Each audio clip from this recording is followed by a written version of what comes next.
And that turned into a lot of the people who used to argue that staking issuance is a cost with kind of no basis. There is now like some argument that, oh, it's a cost because of taxes. Let's say that we treat it as taxable income. What this looks like is effectively like dividend income on equities in traditional finance.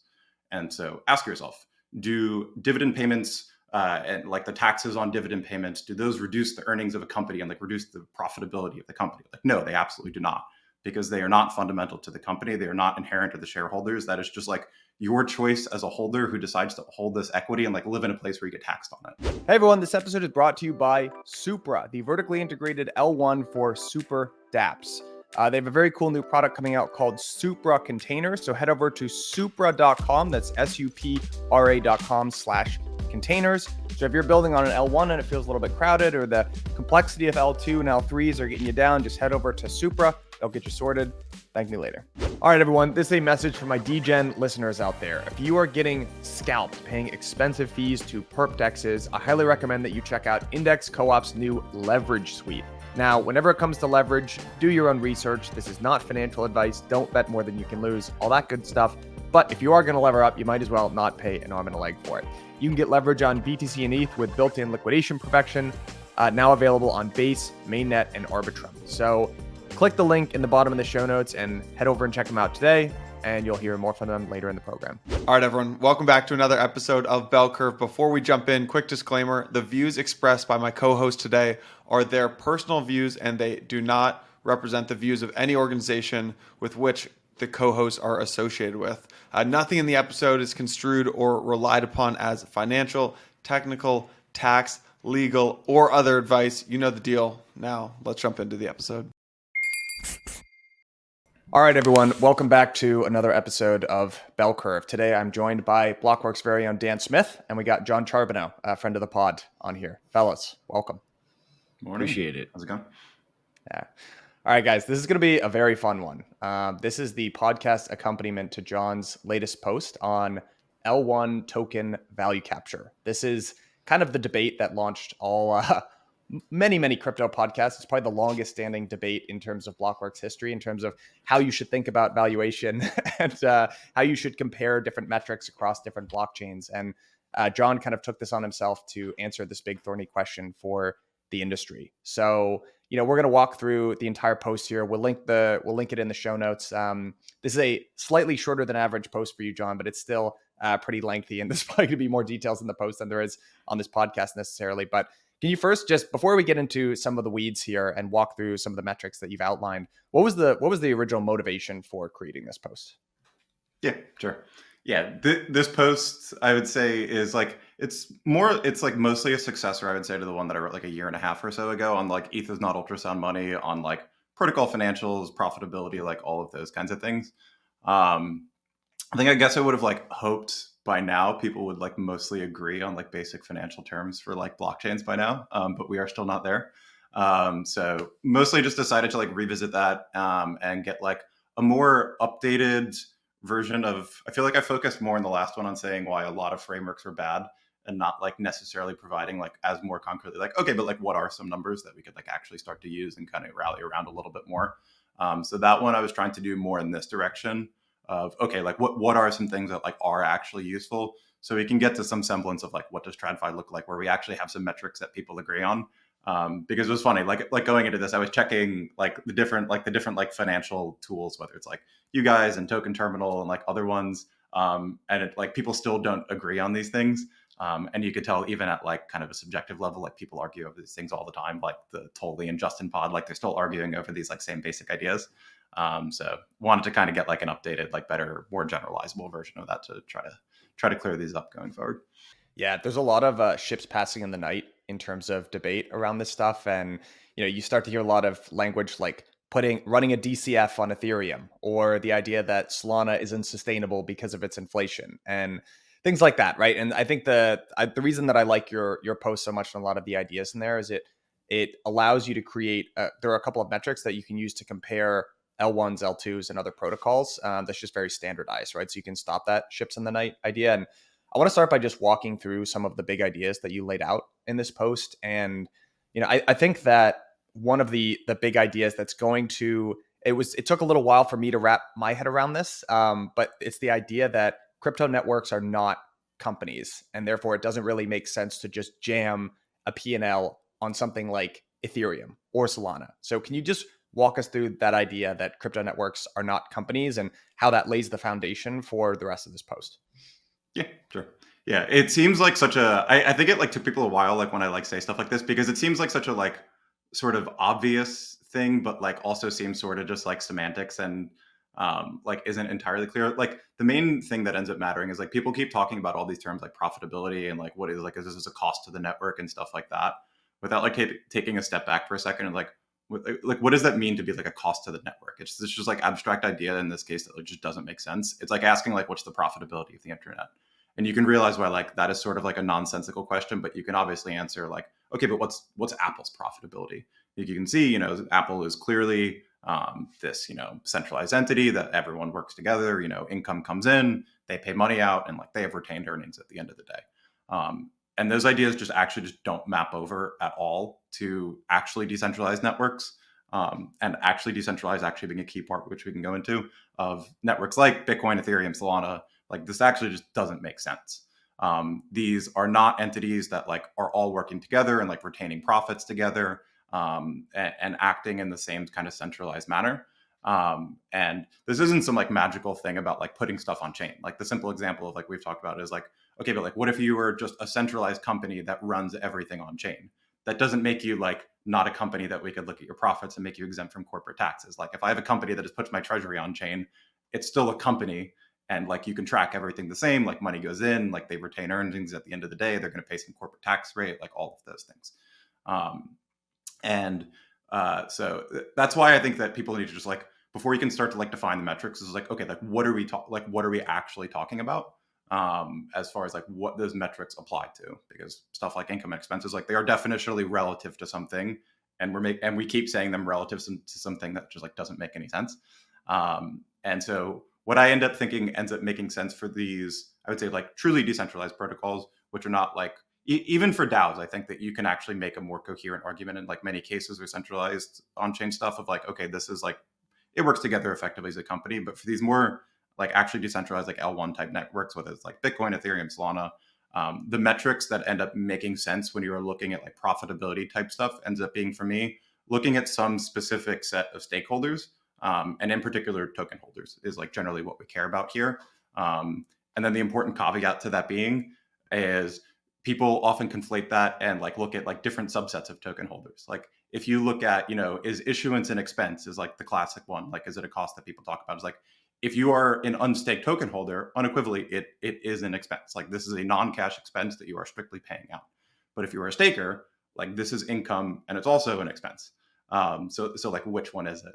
And I think that both of those are actually logical income statements, like which we can talk about later on. It's like, I think it's like valuable to look at like, what is the income statement for staked tokens? What is the income statement for unstaked tokens? And then the unison of those is obviously like, what is the income statement of all tokens for a given chain?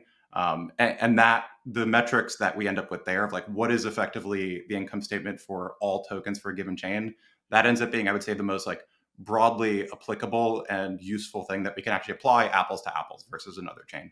Like you can take the income statement of like all SOL holders and all ETH holders and all Bitcoin holders, and you can actually like very rationally compare those things to each other. Whereas a lot of the other stuff, if you try to compare them to apples, like they just don't make any sense. So this is like kind of the direction like I've been going of like, what are some useful standardized things that we can actually use to like apples to apples compare these things and get like a logical answer. So that's kind of the flow that I go through with this. Yeah, and I want to just underline this concept for people because they're undoubtedly, if you were listening to this podcast, you have seen especially the Ethereum P&Ls, right? And you said, well, wait a second, Ethereum generates fees, right? And I can, kind of jimmy it into this P&L structure that makes a lot of sense for me intuitively. But I think the intuition, John, that you're describing here is you can just look at something like Ethereum and it's clearly not a company, right? There are companies that coordinate around Ethereum. Ethereum as a network is a great coordination layer in between these different entities that you could describe as companies. But clearly, something like Apple and something like Ethereum, you just can't one-to-one compare. And the existing sets of financial statements that we have, P&L, balance sheet, cash flows, that's meant to analyze a company. You can't jam it into this coordinating layer and expect it to make sense. What you can do is you can look at this through the lens of those different stakeholders and entities. And the foundation, like what's going to set up for a lot of the rest of this post, is actually looking at this thing not through the example of, okay, here's a P&L for Ethereum, but you can look at different subsets of stakeholders that Ethereum coordinates, one of the major ones being token holders, and actually start to build a P&L around that. So can you just describe, when you're looking at this from the perspective, like why is it more appropriate to look at this through the lens of a token holder P&L? And we can get into the nuance of staked versus non-staked token holders as like the appropriate lens of looking at this. Yeah. Yeah, it comes down to that fact of like when you look at these networks, like taking the examples of like the truly decentralized ones again, like say like Ethereum, of these concept of like what is a company just fundamentally do not map over. Like you can do these for a company because you actually have a coherent centralized entity that is like pooling these funds. You have people that are working together in a common enterprise, and then you have equity shareholders who are on a common basis and who all own like an equal portion of those like earnings and profits and so on. Effectively, none of those concepts map over to Ethereum. There's no treasury that is like retaining any of these profits, quote unquote, like at the end of the day. You don't have shareholders and participants who are acting together in any kind of common enterprise. Like they're just completely distinct entities who are just operating in their own self-interest.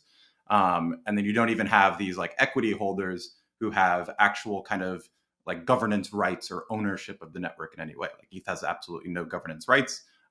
It has rights if you use it in the right way to receive some proportion of like the fees and revenue or whatever you want to call it that are going through the network. But so none of those concepts end up mapping over. But what we can concretely do is like, okay, like literally look at this asset and what are the rights in aggregate for these tokens to receive some cash flows at the end of the day. Because that is always going to be the fundamental kind of baseline value of any of these types of networks. And so I think it's a fair point and like likely true for networks like Ethereum that is even in the long run, like probably not going to be its only value. That like a strict DCF is probably insufficient because you have these other ideas of like there is value that comes from the utility that it provides and the utility in holding the asset, and that like actually creates some real value. But fundamentally, those are things that we need to like layer on top of the idea of, okay, but what are the fundamental baseline values from the cash flows of this thing? Because in particular, I mean, the clear example will be like a lot of networks will not have a token that has any argument of like, oh, this has some monetary premium and is used in some utility-like way. It's going to be like, no, this is just a chain and a token. And if you hold the token, like you can get some profits. You're going to run a DCF on the thing. It's going to make total sense. And the same concepts apply for Ethereum and Solana. It's just then a matter of, okay, how do we think about layering on top of these? Like, okay, but the token also has utility in this decentralized network, and we can kind of add that value on top of there. One other way you described the rationale for viewing the net income of the aggregate token holders, aggregate meaning both the stakers and the non-stakers collectively, like although you can't really be one or the other, you kind of have to break that out and to find your own individual P&L, was to answer the question of like, imagine some crazy scenario where someone was trying to buy every ETH in circulation. Like what should the rational price of that individual would pay for it? And that like really helped things click for me of like, okay, like, yes, I can be only a staker or only a non-staker. But if I still wanted to like run these network-wide valuation ideas, like you do kind of have to look at the aggregate of token holders. And that's just like one piece I wanted to add because I thought that color you provided right before the podcast was super, super useful. Yeah, exactly. Yeah, that's always the like very easy thought experiment to run on any of these things is, okay, if you as a motivated private individual, like if Elon Musk wanted to just like go buy all the tokens or like whoever, I guess you need even more money. But what would they be willing to pay for this on like a strictly rational basis? They are going to be able to pay if, you provide no other values. They're going to look at what are the future fees I can earn this thing? What does it cost me to run this thing? And then I'm just going to like run a DCF on that thing basically and just like apply some multiples to it, value it however I want. That's like the fundamental value. And then you can add on top of these all these other things and like build from there of like, okay, how do we have utility in the network and blah, blah, blah, and all of that from there. But that is always the fundamental baseline is like all the tokens together effectively. Like what are the actual rights that they have, the cash flows. All right. So this framing is very helpful because it starts to help us answer some of these questions that people have been debating since the dawn of crypto, at least, which is like, is issuance a cost, right? And the question is issuance a cost to who? And I wanna do a little brief detour here to talk about taxes, because there are some people who are proponents of this idea that taxes is a cost for issuance, right? And so, John, you've got a whole part of that you've written up in this essay here. Can you just describe how you think about taxes and whether or not that's a cost to the network when it comes to issuance? Yeah, this is everyone's favorite part of this. So yeah, like the general flow of this was like, whenever people were starting to make this argument of like fees minus issuance, or in other cases like burn minus issuance, like that equals the profit. I was arguing back then like the ETH was not ultrasound money thing. Like, no, this doesn't make any sense for all these different reasons. I was like, oh, but like a problem that like is real for issuance is taxes. Like that is effectively like leakage out of the system from these holders. And that turned into a lot of the people who used to argue that staking issuance is a cost with kind of no basis. There is now like some argument that, oh, it's a cost because of taxes. This like got debated like most recently, I would say rather loudly on like the Tully and Justin podcast. Spoiler, Tully was right on that one. Issuance is not a cost. And even for taxes, this is kind of just like, a lot of people keep making the same mistake of conflating this idea of like, is like issuance feels like it's bad in some way, and like taxes feel like they're bad in some way. So that means they're a cost to the network. And those are just like different ideas. Like one is like a very concrete financial term that we could say like, yes, this is like correct, like this is correct accounting, versus this other subjective idea of like, this is like kind of a problem. And there are negative effects of issuance, and one of them is directly that token holders may end up having to pay higher taxes for them. So like very directly, what ends up happening is stakers in different jurisdictions, depending on what jurisdiction you're in, the staking rewards that you get may be treated as income. That is probably the case in a lot of places. I mean, this is still like subject to debate. People argue that like you're creating property, it shouldn't be subject to taxes, blah, blah, blah. But for all intents and purposes, in a lot of jurisdictions, staking income is all treated as taxable income. So, you have to pay, 30, 40% on that, like whatever it is, depending on your jurisdiction. And so this supposedly creates like sell pressure, and that's like a cost, which is not the case. Like the good analogy for this is that even if we treat this as fully taxable income, which I think is illogical for a lot of reasons, this actually looks more like a stock split. It doesn't actually make sense. But like, let's say that we treat it as taxable income. What this looks like is effectively like dividend income on equities in traditional finance. And so ask yourself, do dividend payments and like the taxes on dividend payments, do those reduce the earnings of a company and like reduce the profitability of the company? Like, no, they absolutely do not, because they are not fundamental to the company. They are not inherent to the shareholders. That is just like your choice as a holder who decides to hold this equity and like live in a place where you get taxed on it.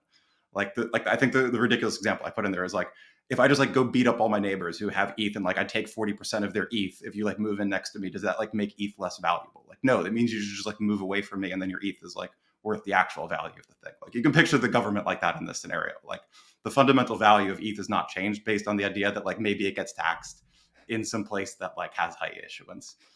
Because you could just move to some like tax shelter place, you get all the cash flows from this thing, you don't pay the taxes. Like that is the fundamental value on the thing. It's a very libertarian portrayal of government there, John. Yes. Someone who beats you up and takes 40% of your stuff. Yeah. Like, it's like pretty much what's going on here. And there's a lot of fair arguments why like it particularly does not make sense for issuance, because it actually makes sense in some ways to like tax dividends in the real world, because this is like real income that the company has generated and they're passing out to shareholders. That is like a fair comparison for when stakers get like fees and MEV payments, I think. But it really doesn't make sense for issuance. Because this actually just looks closer to a stock split. And there's a reason that stock splits are not taxed in the real world, is because like you didn't create any real economic value, you just changed the denominators. So I mean, either just from a logical tax basis, like issuance either shouldn't be taxed, or there should at least be like an offsetting deduction, and for the people who are holders, because this is if this is income to these people, well then it's an expense to those people, and they should have the equivalent write-off. But yeah, putting that aside, I think that people are maybe are conflating this with, which is an idea that is like more logical to impacting a valuation, and this gets back to the crypto networks or not companies, is looking at corporate taxes. Corporate taxes absolutely do reduce the bottom line of a company, and therefore reduce the amount of money that is there for shareholders, and reduces, if you want to look at like, what are the bottom line earnings that I put a PE multiple on, this reduces that earnings and like will result in a lower valuation as a result of that, because like this is a company that is based in a certain jurisdiction. They have to pay out of those taxes. And then, equity holders can't just like move to a different place and like get the money. It's like, no, the company just paid that money out. And that idea of like Ethereum paying corporate taxes is just completely not applicable here. If there was, the US government was taking, programmed into the Ethereum code, like they're taking 40% of the fees, that would be a problem that would like reduce the like earnings, quote unquote, like of these holders. That would be the comparison, but there is no comparison here. There is no idea of like a corporate tax rate that's like reducing the earnings of the network. And all of this isn't even to say that I don't think, again, like I was saying at the beginning, like that high issuance is like in practice kind of negative in some ways for this. But it's in the same way that like a company should deliberate whether they want to do share buybacks or dividends. Like different subsets of investor bases potentially will prefer one method of capital distribution back to them. Buybacks are good in the way that they potentially allow you to take that taxable event as a holder, and you can realize it when you want, because in theory, it should just increase the share price and then you could pay capital gains when you sell the asset. It's the same idea as like, should you burn fees here and should you reduce issuance? In practice, like plenty of subsets of your investor base will probably prefer that. Like I, as a staker of many of these tokens based in the US, taking the conservative approach of paying taxes on a lot of these things, I would prefer if a lot of these networks had lower issuance and didn't make me pay taxes conservatively on these things and they just burn the fees. Like I think that would be beneficial in some ways. But that's beneficial in the way that like I would like a company to do share buybacks as opposed to dividends. And it's not analogous in the way of, this is reducing like the earnings of the company or fundamentally its value. Like if I decided to go move to the Cayman Islands or wherever else, and like I wouldn't have to pay those taxes on that. Yeah, I think that the intuition that a lot of people, even though they might not explicitly define it like this to themselves, but they're looking at metrics and they're saying, is the number going to go up?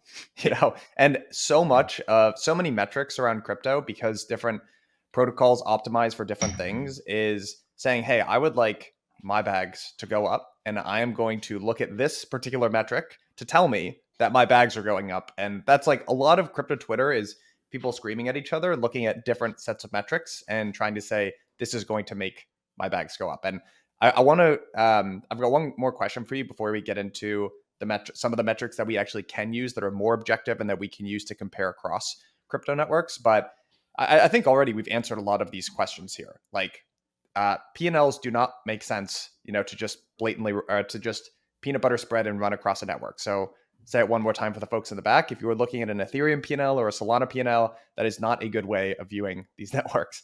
Issuance is not a cost to the network, but it is a cost it's a cost that non-stakers have to bear to stakers, right? It's a transfer of value in between different subsets of token holders.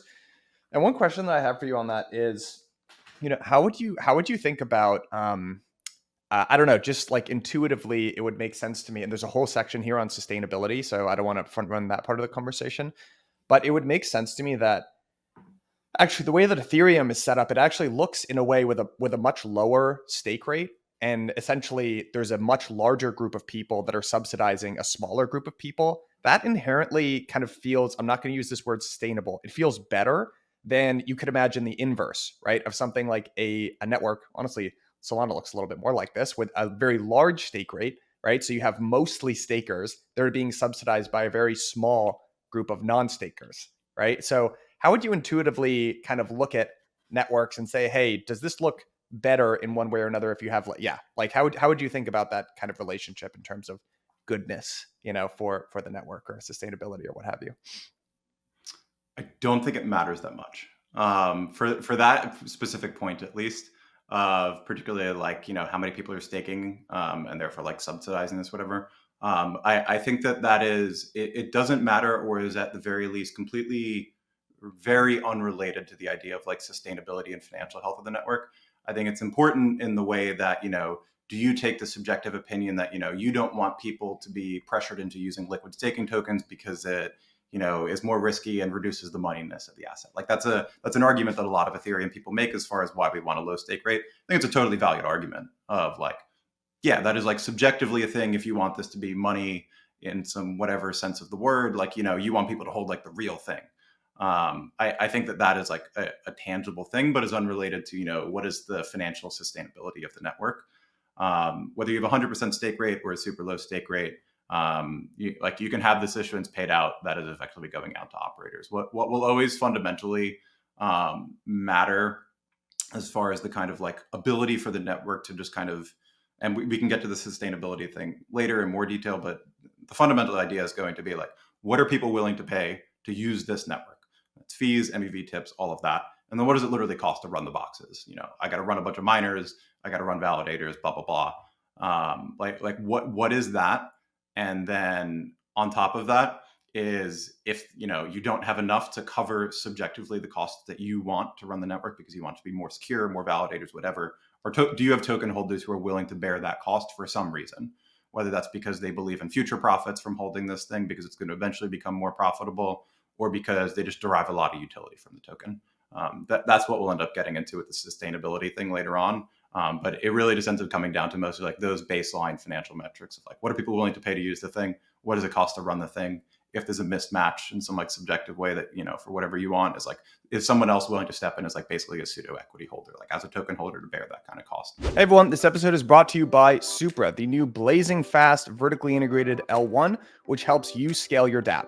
If you are a builder, you're probably dealing with some combination of cost, complexity, and fragmentation of existing solutions. So if you're building over an ETH L2 land, everything's feeling a little bit fragmented at the moment. And if you're building in Solana, everything is fast and on one layer, but maybe you're limited in terms of what you can do with your AppSpace. So Supra is rolling out a new product called Supra Containers. So you can head over to supra.com/containers.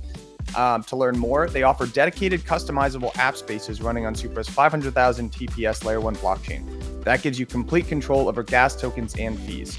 So some cool things you can do, you get the freedom you can use your own token, create local fee markets, or even go gasless, whatever you want. So this product isn't live yet, but because you are a faithful listener of Bell Curve, you get notified first. So head over to supra.com/containers.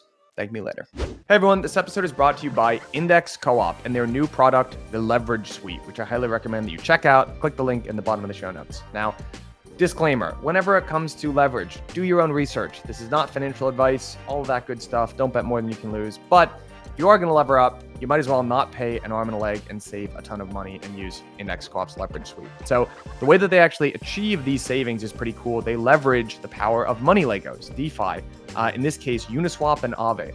So the cost of carry for this trade is actually based on the funding rate of Aave as opposed to perp dexes, which tend to be much more variable and higher overall.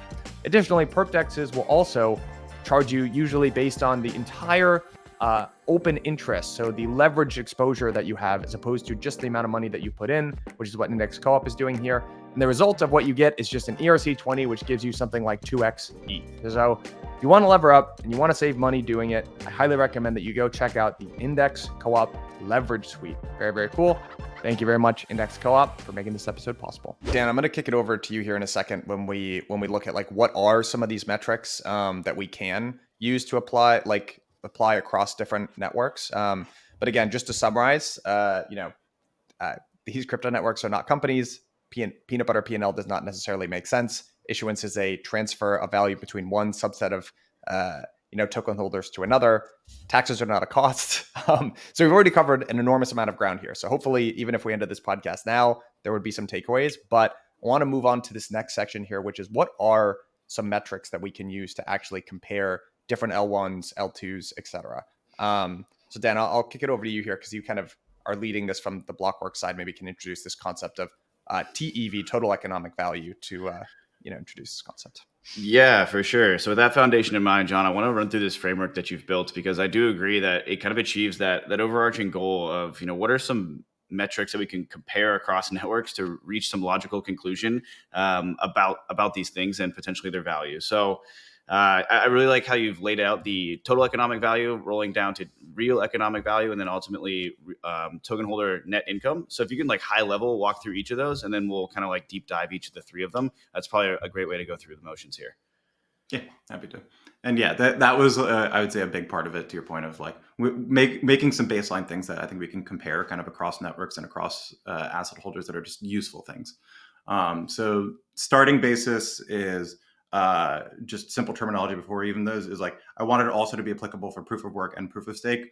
The simple distinction that we will draw between those two is we can assume in a traditional proof of stake network, The token holders in some shape have rights to receive all of the fees, MEV tips, that's network fees. So we're not talking about, to be clear, like application fees, fees charged by like a UI built on top of Ethereum. Those are unrelated. Network fees, MEV tips paid to validators, and staking issuance.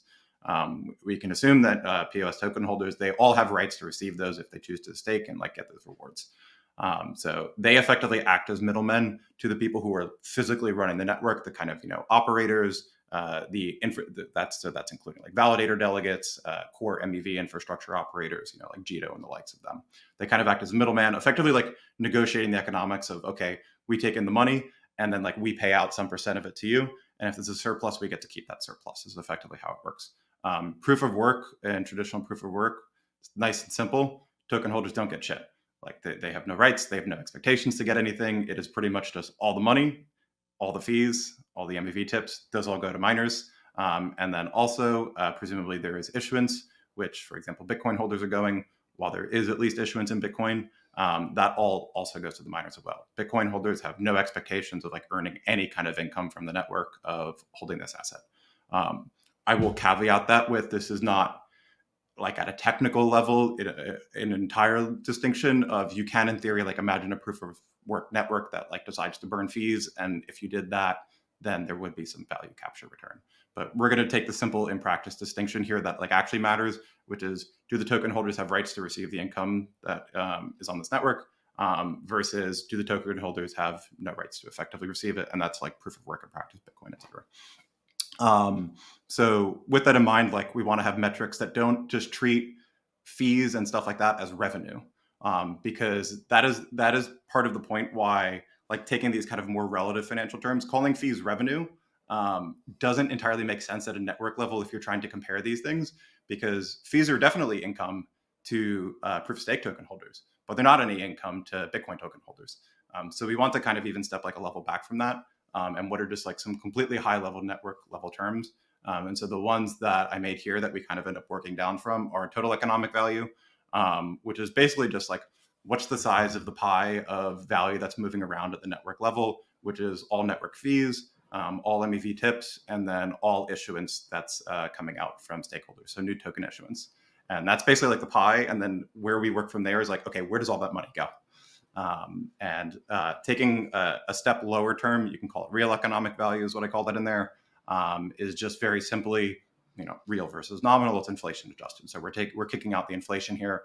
Real economic value is just what are the total amount of network fees and MEV tips that are being paid on the network over some given period of time. So very simple, kind of those two terms there.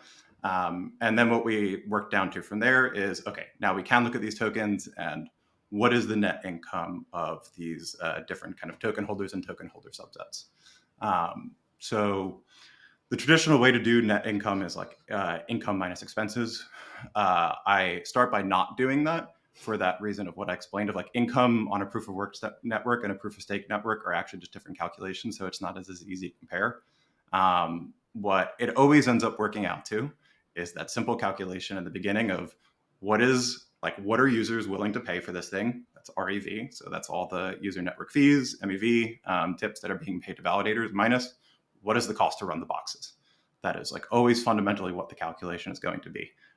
Cost to run the boxes here, I call them operator payments, and we can dig into that in more detail. But that is always fundamentally what it is going to be. Is like that is the net income due to token holders at the end of the day. Is what are users willing to pay? What do we have to pay out to the operators in this thing? So in proof of work, that ends up being operator payments are everything. So you end up with, it's basically REV minus issuance. So the REV cancels out, and like this makes sense intuitively. What are we left with? What is the net income of a Bitcoin holder? It's negative issuance. They strictly pay an expense of issuance. That's it.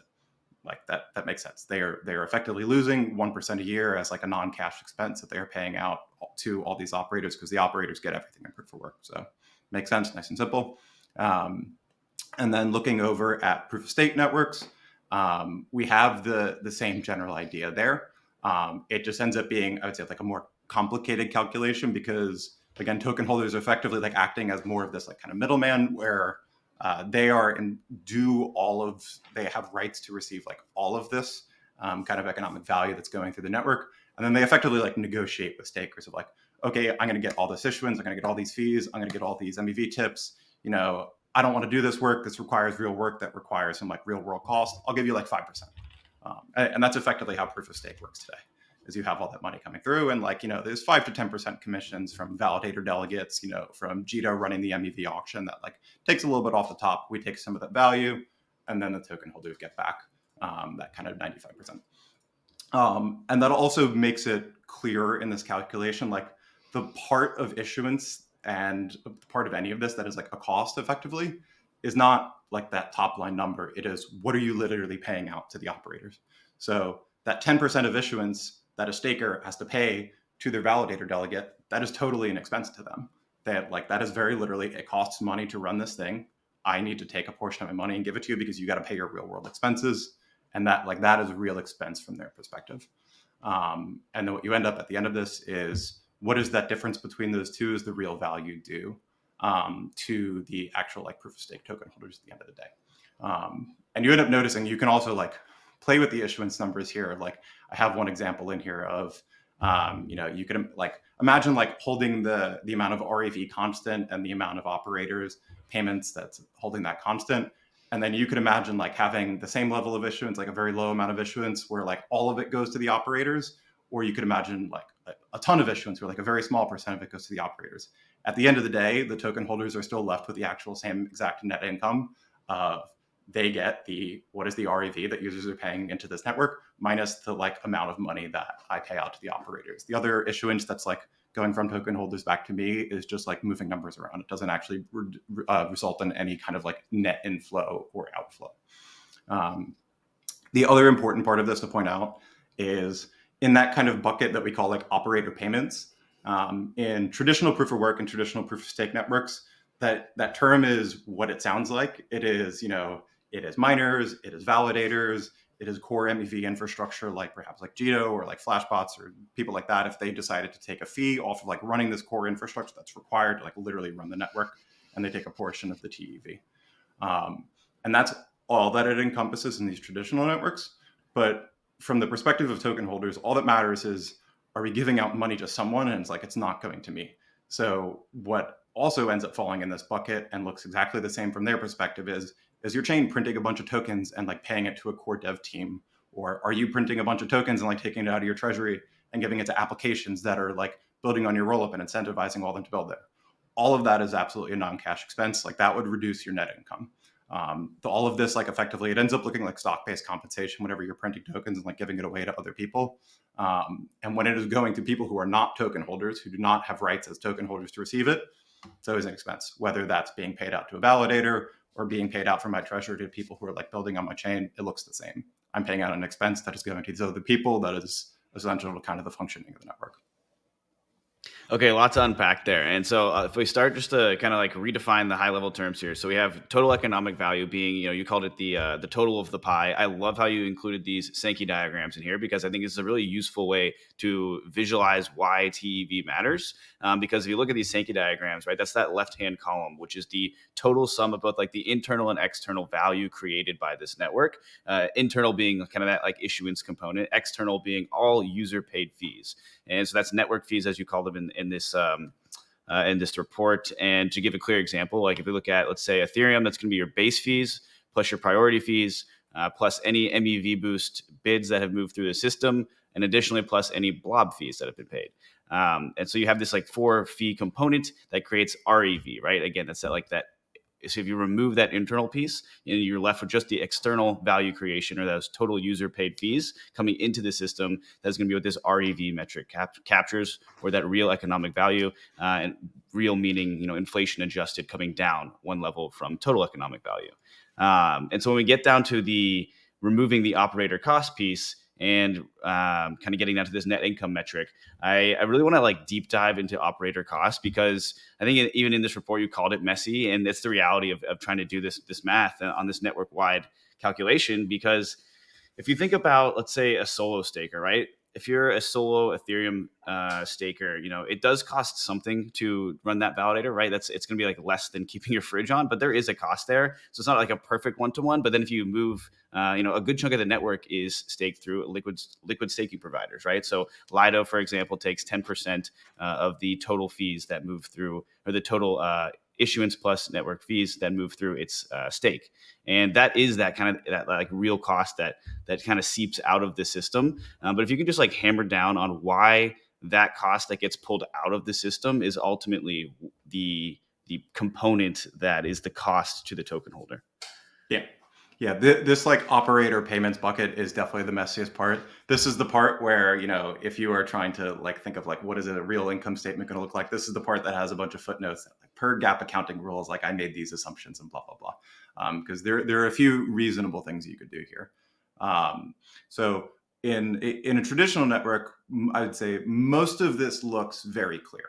It is, hey, I have stake, I delegate it to Coinbase, they take 10% of this. Very easy. We could see on chain that, 10% of TEV, like those are the operator payments. They're taking out 10% of the issuance, 10% of the network fees, 10% of the MEV. Like that looks super, super clear and simple. The parts where this starts to get messy are on the edge case scenarios of one is like realistically, it's whenever any of this is not super visible on chain of like what are the real expenses being borne is like where this ends up being tricky. And sometimes the very simple on-chain part can look misleading, which is the case of, let's say that you're a big fund, you run all your own validators because, we don't need to delegate to Coinbase, pay 10%, like we'll do it ourselves, we could do it cheaper. Very often what these look like, if you just look at it naively on chain, is they look like 100% commissions. And so if you look at this like super naively, you could say like, oh, that's a cost. Like this is being paid out as commissions, like this is going to the validators.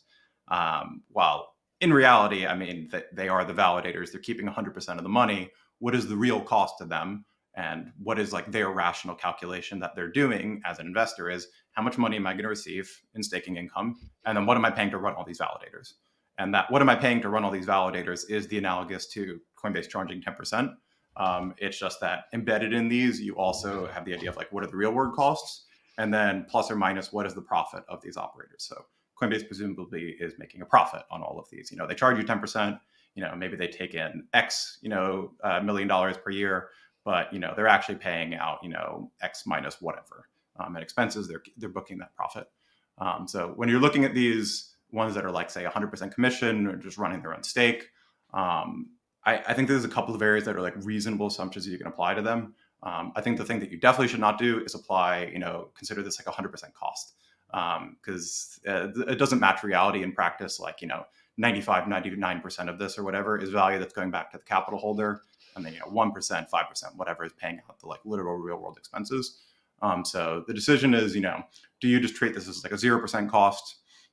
Do you take, what is the average validator commission of others on the network? And, let's say it's 5%. Do we assume that like that's probably matches what their real world expenses are? We can apply a number like that. You can try to estimate, what are very literally like the costs of running, X hardware and paying for voting fees, blah, blah, blah. You can try to apply that. And then, apply that to however many validators are running this. You'll get the right order of magnitude answer, like whatever path you kind of do on those. It does end up being a little bit messy, but you will always get like the right order of magnitude answer there. It's definitely not the 100%. It's, what is the cost of this guy to run the boxes? And in practice, like most of it's not that expensive. You pay an employee, he spends some hours, they run some validators on the thing. And then the other part of it, which is maybe like messier to think about, but like actually easier to track, is that point of when we were talking about like, okay, but what if you're paying out tokens to any arbitrary thing? That's very easy to track on chain. It just looks very different than what we're paying out to operators, but it looks the same from the token holder perspective. Is like, what if my chain is just printing a bunch of tokens and giving this out as free money, incentives for application builders to come on the chain, for users to come use this chain. Those are acquisition costs. Those are expenses that you are paying out very directly. That is you issuing more shares. That is an expense. That is like diluting your ownership and being paid out to other people. So from the token holder's perspective, I mean, you don't care if there is, a bunch of tokens being printed and they're going to Coinbase or they're going to some application. From your perspective, it's the same. It's a pure expense. And so then it's up for you to obviously manage your expenses and like use them in the rational way to get a lot of activity. But from the token holder's perspective, like any issuance, any TEV that's going to someone who isn't you, that you don't have rights to, it all looks the same. It's all an expense. How I got a couple follow-ups on that. John, one, what I want to build to here is this idea of subsidization, which is invisible on chain, but could end up being very meaningful. Mhm. The one thing that I want to sort of pick your brain on as well is how appropriate from a mental model perspective do you think when you're modeling out operator costs to think of this from like a solo staker versus thinking of it as like staking companies?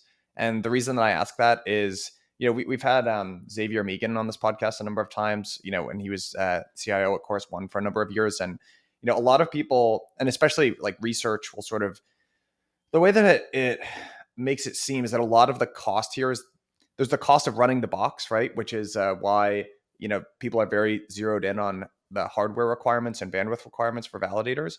But the much larger cost bucket actually is the personnel, like line item cost when you're thinking about this. Like it's engineers, right? Engineers are very expensive and they've got to be on the clock like 24/7 in some instances because if there's ever downtime you could potentially get slashed depending on the network. Solana doesn't do slashing, but for Ethereum or Cosmos chains or whatever it is, like you can get slashed quite a bit. And so I guess more of an observation, like if I was a staking company, I'd be like, oh boy, maybe my margins are going to get compressed over time because there's a lot of, I think staking margins are pretty fat, and everyone's pretty okay with paying stakers less and less. Like even if you just look at what's going on with Ethereum or any of these Cosmos chains, when you look at the MEV Valuations, like everyone's like, those proposers are getting paid quite a bit. What if we took some of that money, some of that internet money? But how do you think about from a mental model perspective? Is it important to think about this from the standpoint of solo stakers versus staking companies, or does that matter at all in the calculus? It definitely ends up mattering in practice to the calculus of like what are literally the costs today, because I mean there definitely are returns to scale obviously to this. I mean the cheapest way to run the network is like you put it all in one box, Right. and the difficult part of this is always how do you expect what the future costs of this thing are going to be? It's hard to project it out because I mean the fundamental cost of running Ethereum is that we just give all the stake to one guy who runs all the validators and like we get returns to scale. I mean, the same thing Solana. You just give all the stake to one guy and like they run it. I mean, that's the fundamental cost to run the network. And so like, where do we want the network to end up and think about what it's going to cost long term? Are we okay with 1,000 validators? And like a lot of them are corporates, some of them are home stakers, or do we want 10,000 and like they're all home stakers? Well, those give you like drastically different operating expenses. And the difficult part is obviously that's like subjective, like what are you happy with and where is it going to end up with? In practice, they definitely do change the bottom line of what is it going to like literally cost to the network to run the thing. And then to your point of the subsidies, that is an important thing to call out. I would just like try to make sure that people like think about it in the right way. And like, I think the good way to think about it is important to keep subsidies in mind, but that is still different than what the expenses being paid out at the moment are. The simple example I use is like imagine a company that, I think I put in here of like, imagine like you have a company that's like making widgets and like they sell them for $1 million a year and they have a manufacturer that sells them to them for $1 million a year. So they're just reselling them and like, great, they're just break even this kind of reseller. The fact that let's say that manufacturer is operating at like a heavy loss doesn't actually change the what is the income statement of this company that is reselling them. They're paying $1 million a year, like that's their expense, like this is what they're paying for the thing. And that's not to say like if you're an investor in that company, like you obviously want to make sure like you will care about the fact that the supplier that they're totally reliant on is like operating a loss and like that's probably not sustainable in the long term. But that is different than like what are you literally paying out today? What are your literal expenses today? Is what are you paying out to these people? Whether they're making a profit or a loss is a separate issue that like you want to understand, but is different. And the other very literal point where that ends up being important is, to your point, a lot of these staking margins are pretty wide today. If you start to run the calculus on this as a token holder and you look, okay, we're paying out, let's say $100 million a year to all of these validators and staking DAOs and blah, blah, blah. $100 million is like ballpark. Like that's the number that's going to all these people all throughout the year. And then I do the back of the envelope math of, how much does it cost to run 1,000 validators in different entities? How many employees do I need? And you do the math, and like, like it only costs $20 million. Like, what are all these people doing? That's a number that you do care about. $100 million is still your real expense, but you want to understand, obviously, like, the service providers that you're reliant upon. What are their real costs? Because then from there you can derive what their margins are, and then figure out like, like I should probably push them to kind of lower their prices. Like, I bet they could do this at a 6% commission, not a 7% commission. Like, kind of go from there. So definitely still like super important to understand like what are the very literal real world payments of these people, and then being willing to accept that from a network level. Like, is this a cost that I'm willing to pay? What is the price of decentralization that I care about? Am I okay with it costs another $20 million a year for there to be more solo stakers and more validators and blah blah blah. So like understanding those trade-offs, you kind of like need to get into the low level numbers and like understand what's going on there. Awesome. All right, I've got some of these questions are going to bleed into the sustainability and security sector, so I want to just listeners like just keep that in your mind. This idea of subsidization, because I want to unpack some real world examples that people love to talk about in crypto. But before we go on to the next section here, I want to just actually return to the metrics that we defined here, which is TEV, REV, and net income. And like, let's just put ourselves in the shoes here of a relatively sophisticated kind of TradFi investor, right? And they're like, hey, I'm coming into this world of crypto and I don't know what any of these crazy networks really do. And what metrics should I look at? And okay, I just listened to this podcast and I heard these guys, John, Dan, and Mike, say that, hey, I should be looking at TEV, REV, and net, like token holder net income. Could we just redefine, like, for an investor, what do these metrics tell you? Like, what does TEV tell you versus REV versus net income? So TEV, I would say, is the main one that I would say it is more useful for kind of just setting the stage for these other terms, as opposed to a metric that I think is inherently useful. Like, you could have a high TV on a chain because it has high inflation. Another chain could have high TV because they have high fees. I don't think that number means a whole lot. I think it's just useful at setting the stage of like, all right, what's the pie that we're working with? REV, I think, is a super valuable metric to compare across these chains because, particularly for proof of stake networks, this is what you can think of as effectively like revenue. If you're trying to think of like, what is the number that is the comparable idea for me to like, I want to put an ARR multiple on this thing. This is what users are willing to pay to use the thing. Like that is a fundamentally super important number to understand. And then even in proof of work, where it is not going to token holders, it is still super important to understand at the network level for the financial health of the network, which is why these are network level statistics, TEV and REV. They're not token holder specific statistics. They are network level. Is this gets to that still the fundamental point of, what is the balance of being able to run this network? I got real money coming in. That's REV. Users want to use this thing, and I got to pay operators. Like, REV is the thing that you fundamentally need. And if there's a mismatch between those things, you need some person to subsidize that. And traditionally, that's token holders.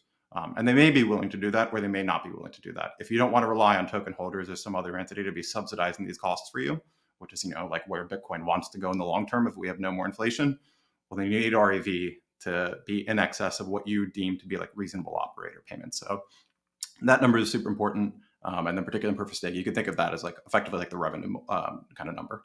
And then net income, it's net income. That maps pretty well to TradFi. Like if you're trying to look at, what is the baseline profitability and income generating ability of this asset minus expenses, this is the number. Like if I were to buy all of the SOL on the network, your net income is this. It is, how much are people going to pay me in network fees and MEV? And then what do I have to pay to run all the boxes?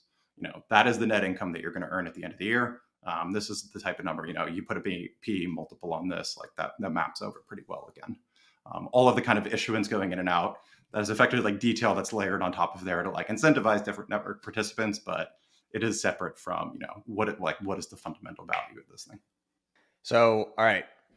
So net income, that's the easiest one, right? It's exactly what it sounds like. It's a profitability metric, right? And again, the thought is if you were to buy all of these boxes yourself and start operating the network, how much profit would you be generating, right? So profitability metric, REV, and I'll editorialize here a little bit and think of it like it's the kind of measure of organic growth and demand for the network, right? It's like, okay, how many actually like exogenously generated fees is this network generating? It's kind of like your ARR number, right? It's like, okay, is it growing really fast or not? It's an indication of, do people really want this? Are they willing to pay, et cetera? It doesn't really tell you anything other than it's more of a top line metric, less of a bottom line metric, right? Which is the profitability metric. And then TEV, I know Dan knows this is a little bit of a hobby horse of mine, but I push back just like a tiny bit. And I'm going to introduce an analogy here, which is when you start to reason by analogies. I know it's actively wrong. Kyle Samani just sat up a little bit straighter somewhere. But like even when you look at metrics like GDP or something like that, I don't know. I feel like people end up gravitating towards more of like top line noisy metrics because they're simpler. Like even if you look at something like GDP versus real GDP, most like smart money and investors like kind of know that you should be paying attention to real GDP because GDP includes the noisiness of inflation, right? And if you're actually trying to get a real sense of how the economy is growing, you should be looking at that. But guess what? The Atlanta Fed reports on GDP because it includes all of these different metrics in the same thing, and then you can kind of parse it out from there. And that's at least the way that I sort of think about TEV. It's this kind of noisy top line metric, and it's noisy right now because inflation is so high relative to the REV that a lot of these networks are generating. But I would imagine over time, the inflation portion is going to shrink. And then ultimately it'll be like kind of a noisier, but overall kind of top line sort of metric. Like, what do you think about that pushback? I would think that's a reasonable analogy. Yeah, in practice, that difference between the real world and here, that matters a lot, which is why I don't think it's useful really at all today, is that in practice, most of this is issuance on most networks.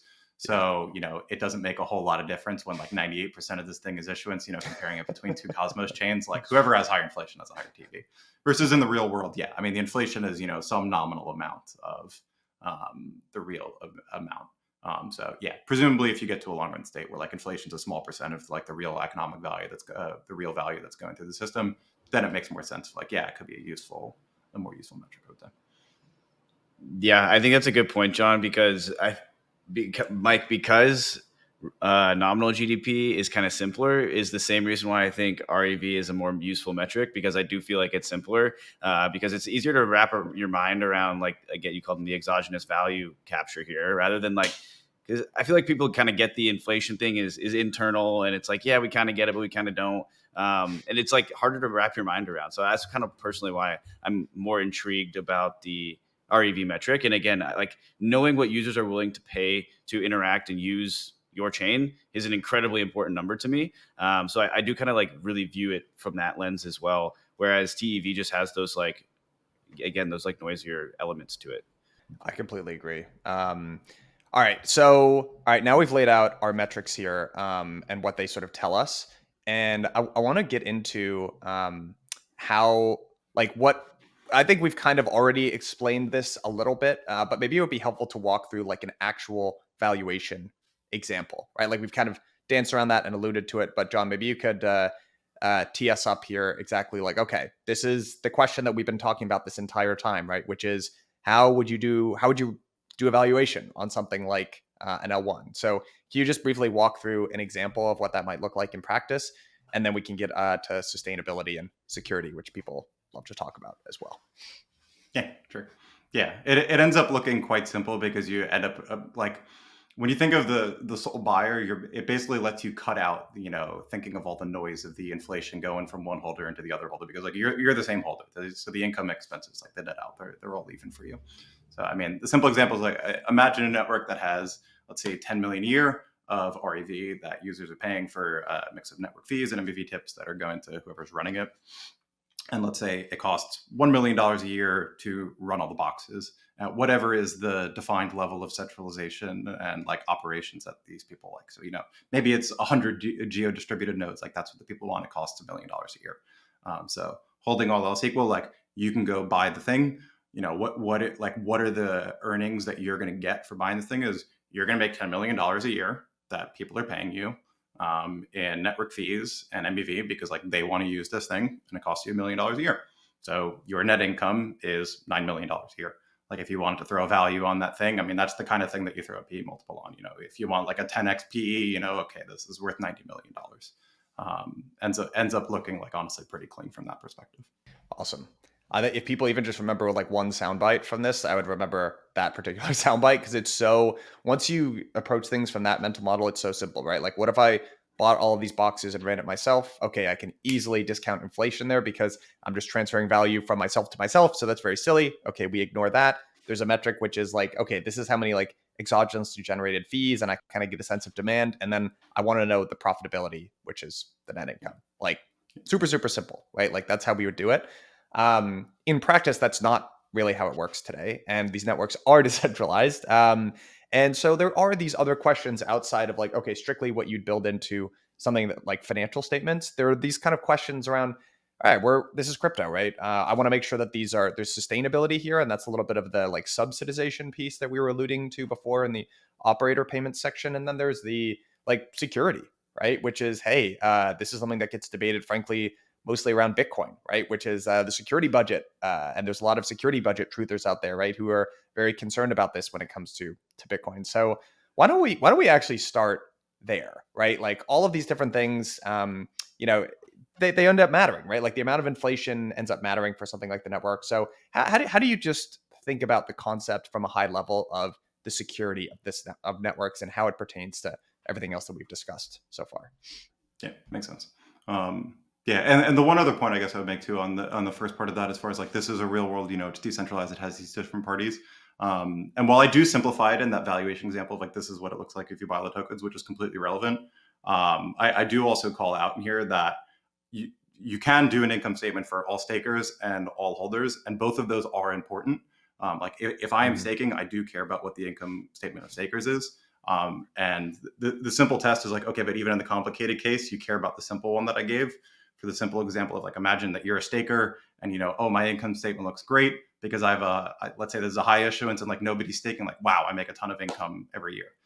But you don't look at the fact that, oh, this is probably not going to be sustainable because, oh shit, like if I look at the total one for the whole network, nobody's paying to use this thing. It's like super unsustainable on a financial level. And that means the token's probably going to go down and the network's not going to do super well. Well, like, oh, wow, I based my income statement as a staker on like, oh, the token's doing good and I'm getting a bunch of issuance. But if you just fail to look at what is the network level, then you're missing the bigger picture and it's like completely useless. And that gets to that kind of like sustainability point of it ends up looking like, I would say, the first part. And there's a simple reframing that I think that people need to do to start this question, where similar to the like, oh, what's network profit? I think that's just like kind of the wrong question. And people ask like, oh, is this network sustainable? Like, is Ethereum sustainable if it has like high issuance, or Solana has high issuance? Like, is the network sustainable? Like, can that work? What I think we like actually care about is like, what are the sustainabilities of specific properties of the network? And in particular, security and then like asset profitability are the two things that we're going to get into that like, this is tangibly what you actually care about. So like looking at Bitcoin, like we say, like it's unsustainable. Like what happens if all the issuance goes away tomorrow? Users are still paying some level of REV. They're paying network fees and issuance to use the network. And what happens if all the issuance goes away? And the miners adjust. Like they reduce their operating costs. That's the whole point of this system. Is it's a permissionless system, permissionless operators. They're going to come in. They're going to reduce their costs. They're going to lower the hash rate, and they're going to reduce it to like what's the level of income that they're getting now minus the issuance. They're just getting the REV. The network keeps operating. Like it works completely fine. It self-adjusts. Like we saw this a couple of years ago. When the price nuked, same idea. Like and all the China miners had to go offline. The network adjusts. Like they just change their operating costs. The hash rate goes down. They adjust. They move around. Whatever. Same thing here. That is the fundamental idea. Is like the network will always adjust. Now, the fair question you could ask after that is like, oh, but they reduced their hash rate. Is this secure enough? I don't know. Like that's up for you to decide. Like there is this subjective level of security is what you're actually optimizing for. If there's more value, it's more secure in this kind of like crypto economic sense of that's the assumption that you're making. Like what is that level? I don't like. What is Bitcoin secure at to you? That's dependent upon the person. So that does tangibly matter. Like the sustainability of a given amount of security may be unsustainable in your view. The same kind of idea is like, what is the amount of money that we have in excess of the security budget? It's the profitability. And so this is where you get into like more of like proof of stake. Same ideas map over to proof of stake or any other chain of like, all right, let's say that, Solana has whatever, like people say that Solana is unsustainable because it has high issuance, blah, blah, blah. Okay, we have X percent issuance today, whatever it is, 5%, 6%, something like that. What, like people who say that's unsustainable, what would happen if Solana cut their inflation rate in half tomorrow, or even cut it to zero? Like it would be fine. All of the operators would adjust their commission percents. If you cut it in half, they'll raise their commission percents from like 5% to like 9% or whatever. They're just like going to keep a larger part of the pie and you reduce the issuance. Like it works fine. if your REV is well in excess of operator payments, you can make this really simple and just completely get rid of issuance. If there's REV of $1 billion a year and it costs them $100 million a year, they'll take 10%, 90% will go to the other token holders. Like, you don't even need the issuance. Like, it's super simple. Where issuance comes in is you end up assuming, okay, like if you assume that these systems, they're not actually generating enough user demand and revenue right now for these operators. And so we kind of need to like subsidize that early on.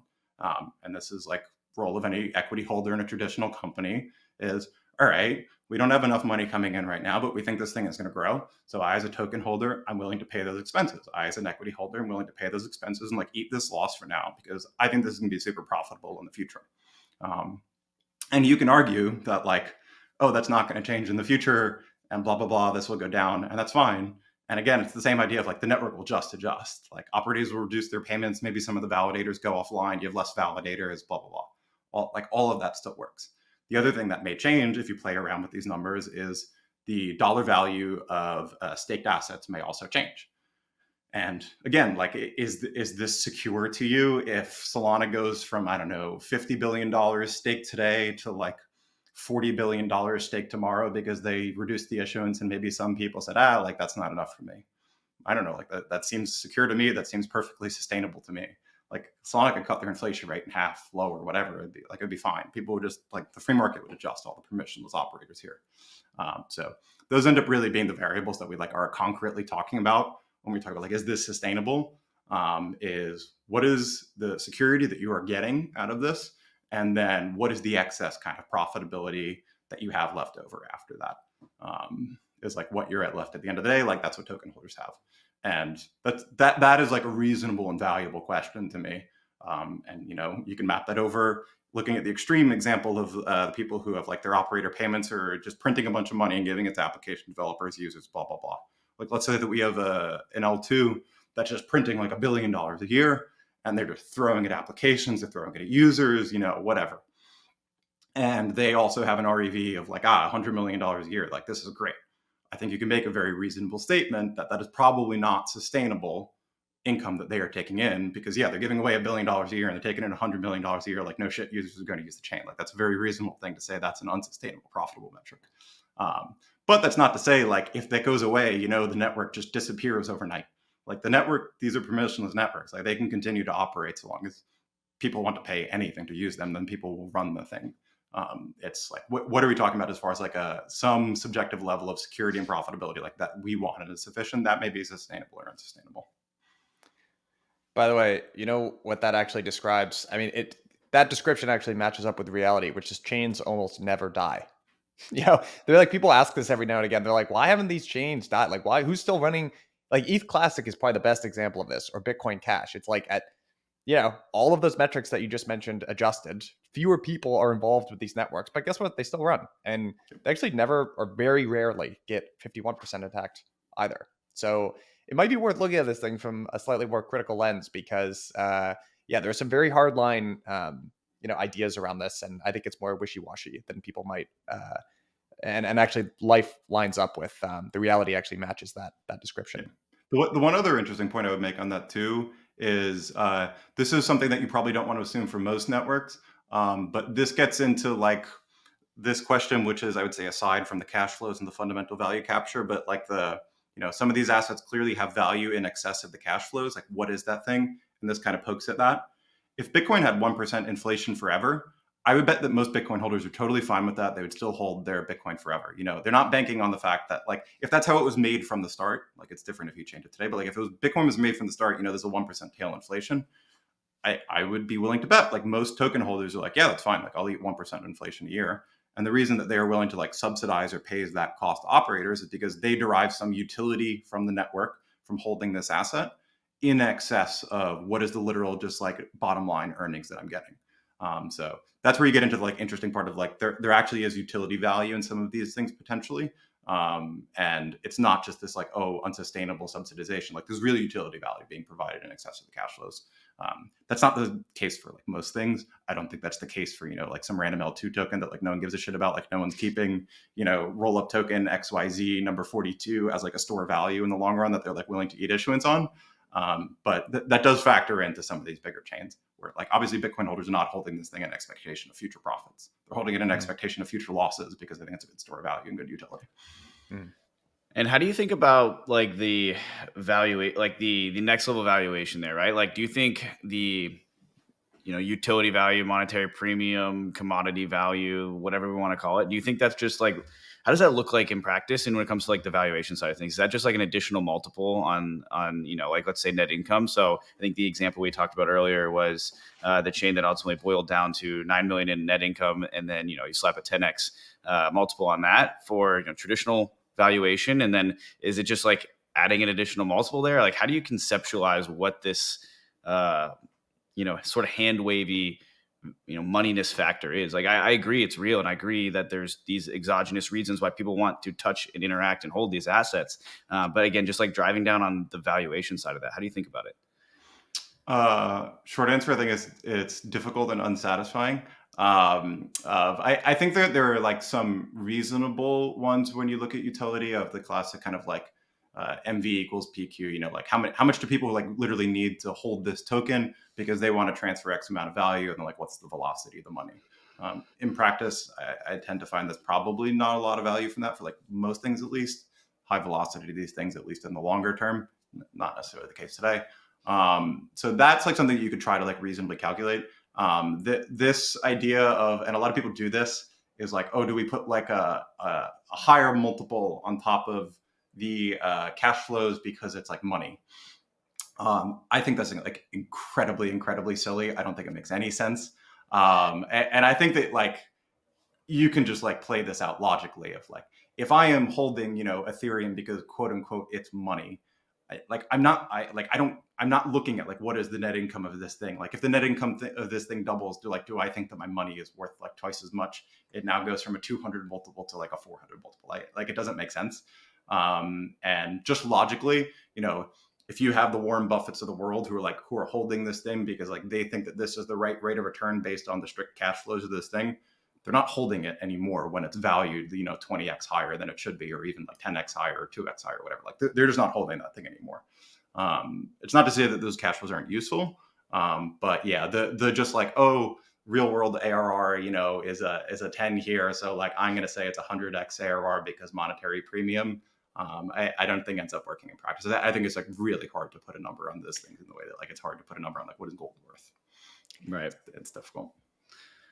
Can I give you guys an example actually of where I hadn't really thought about this until we were recording here, but the way that people talk about monetary premium is kind of similar to the accounting version of goodwill. So goodwill is something that appears on a balance sheet when you acquire a company that's far in excess of its fair market value. And there actually are examples of this like very durable goodwill that it's like actually like Coca-Cola. It's like a brand that if you were to look at the financials of Coca-Cola, you'd see a lot of goodwill there. You'd also see it in like fashion, goods and luxury goods and that type of thing. And the reason I know it's my own thing here, but I actually kind of like that is because it's sort of actually intuitively fits what Bitcoin is. It's like a Veblen good, right? I mean, it is this kind of meme luxury thing. There is some real utility there. And the way that actually shows up in accounting is this concept of goodwill. Doesn't mean it's not real. There are lots of investors that prefer not to treat that because it's more wishy-washy and it's not cash flow oriented, but it is a real thing that people recognize that exists in the world that actually fits into GAAP accounting. So just as a concept for people. Us crypto people just have a lot of goodwill, apparently. I wish I asked these questions in reverse, John, but if you were to like define what that term means of, the additional value that you like, how do you define the moneyness of an asset? Is it just like any, demand created to buy and hold an asset outside of any of its capital qualities, right? Like the fact that it earns cash flows or, returns those back to token holders. Is it just any additional demand beyond that justification? Yeah, I think it's generally, you can chalk it up to that, like people always argue about like all of these things are money and none of these things are money. And yeah, like that's true. Realistically, I think what we mean by like monetary premium is what is empirically like that value that we see on this thing that is in excess of what you can very rationally derive of like, I run a DCF on this thing and it tells me the thing is worth $1 billion, but it's worth, $1 trillion. I guess there's like $999 billion of, goodwill on this thing. I think that's what really people are getting at. And I think that also applies to, like, if you wanted to do, like, you can do utility value calculations that would apply the same. Like, maybe my estimates based on the amount of payments this thing is doing and the velocity of it, it should be worth 10 billion, but it's worth 100 billion, like same idea there. But it's really that kind of like fuzzy idea of, what is the goodwill of this thing, basically? Like, what is it in excess of what I think it should be strictly worth? Do you think in the end state, the like winning handful of L1s will exhibit a continuous monetary premium? I think that certainly at least some of them will. I think that will be very top heavy. I see no reason why crypto should not be significantly more top heavy in terms of like popular monetary assets than the real world. I mean, the reason that we have like most currencies in the world and not the US dollar in most places is because like those countries in large part like keep their people from using the US dollar when like a lot of people would prefer the US dollar. Like there's a reason why we put the stuff on crypto rails. It's like 99% USD stablecoins and not, the whatever Zimbabwe, like people just don't want that.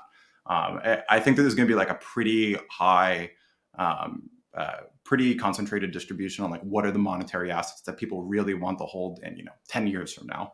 I don't think there's going to be a monetary premium on like the latest L1 that launches in like 15 years that says like we have a little bit faster block times. Like I don't think that's going to probably play out. I think there's going to be a fair argument for like a small handful of them to have something like that. Like I think Bitcoin is definitely going to have something like that. I think one of the better arguments for why Bitcoin will never be displaced is if you think that will be more distributed, kind of like what that tail of kind of competitors is like, I think the best argument for Bitcoin being surpassed by something is if you really just have like one chain kind of that like rules them all in this like monetary and very direct way of like, let's say the Solana vision was correct, the like OG one of like everything runs on Solana. I think there's like a reasonable argument in that world that, Sol does maybe Sol does displace Bitcoin in 10 years from now when people start to look at it like, this is like kind of the same thing. Like it gives you all the same properties, but we all use Solana and we all hold Sol. Like, why don't we just use this thing instead? I think that's like a reasonable outcome. I don't think that's a reasonable outcome when you have like a million different chains and they're kind of fractured all over the place. I think that's like quite unlikely. And that's like probably the base case for these systems that like there's going to be a lot of chains that's pretty fractured. You don't have one chain that has like 99% of the users. And then Bitcoin is that thing. Like it is the best meme still. Yep. No, that makes a ton of sense to me. Yeah. All right. The last before we move on here to using some of the metrics that we've outlined to compare across different L1s versus L1s versus L2s, etc. Is this idea of subsidization, and this is where I actually wanted to poke at some like real world examples.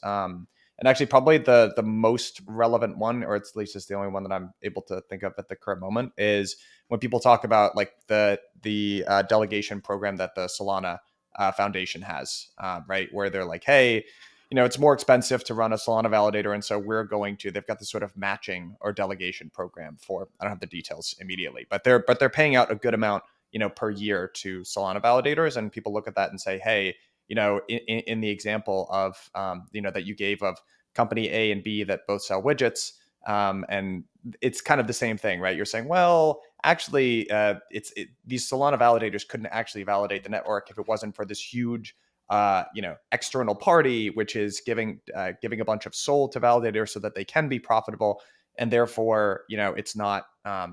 It's not sustainable as a network. And so I don't know if there are other subsidization examples that would make sense, but maybe you can just like unpack that one and how it fits into the framework, and then we can move on to L1 versus L2 comparisons.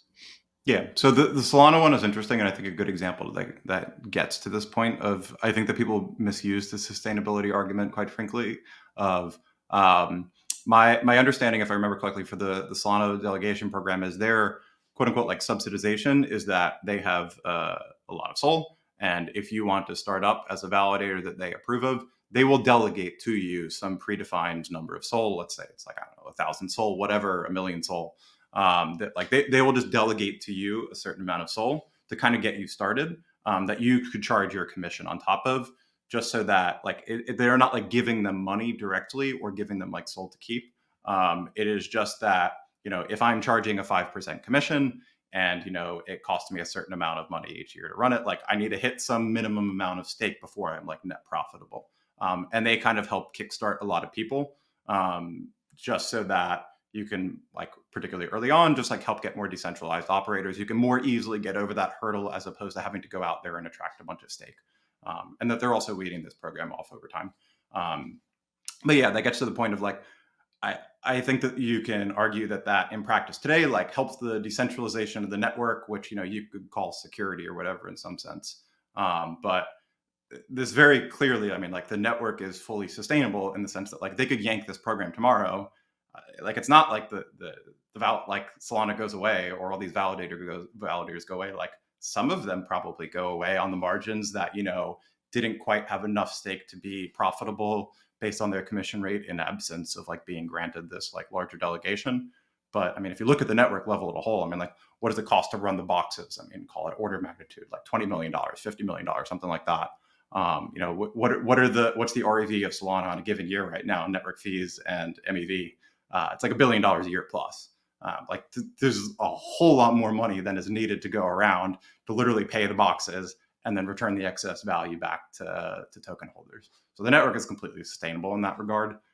It's really just like you have this entity early on who's trying to in a directed manner help the decentralization of like longer tail operators, which is like a reasonable thing to me. And obviously I think that should be like phased out over time because I mean, a foundation's not going to do this forever, but the network on its own is like financially super healthy and super sustainable in that regard.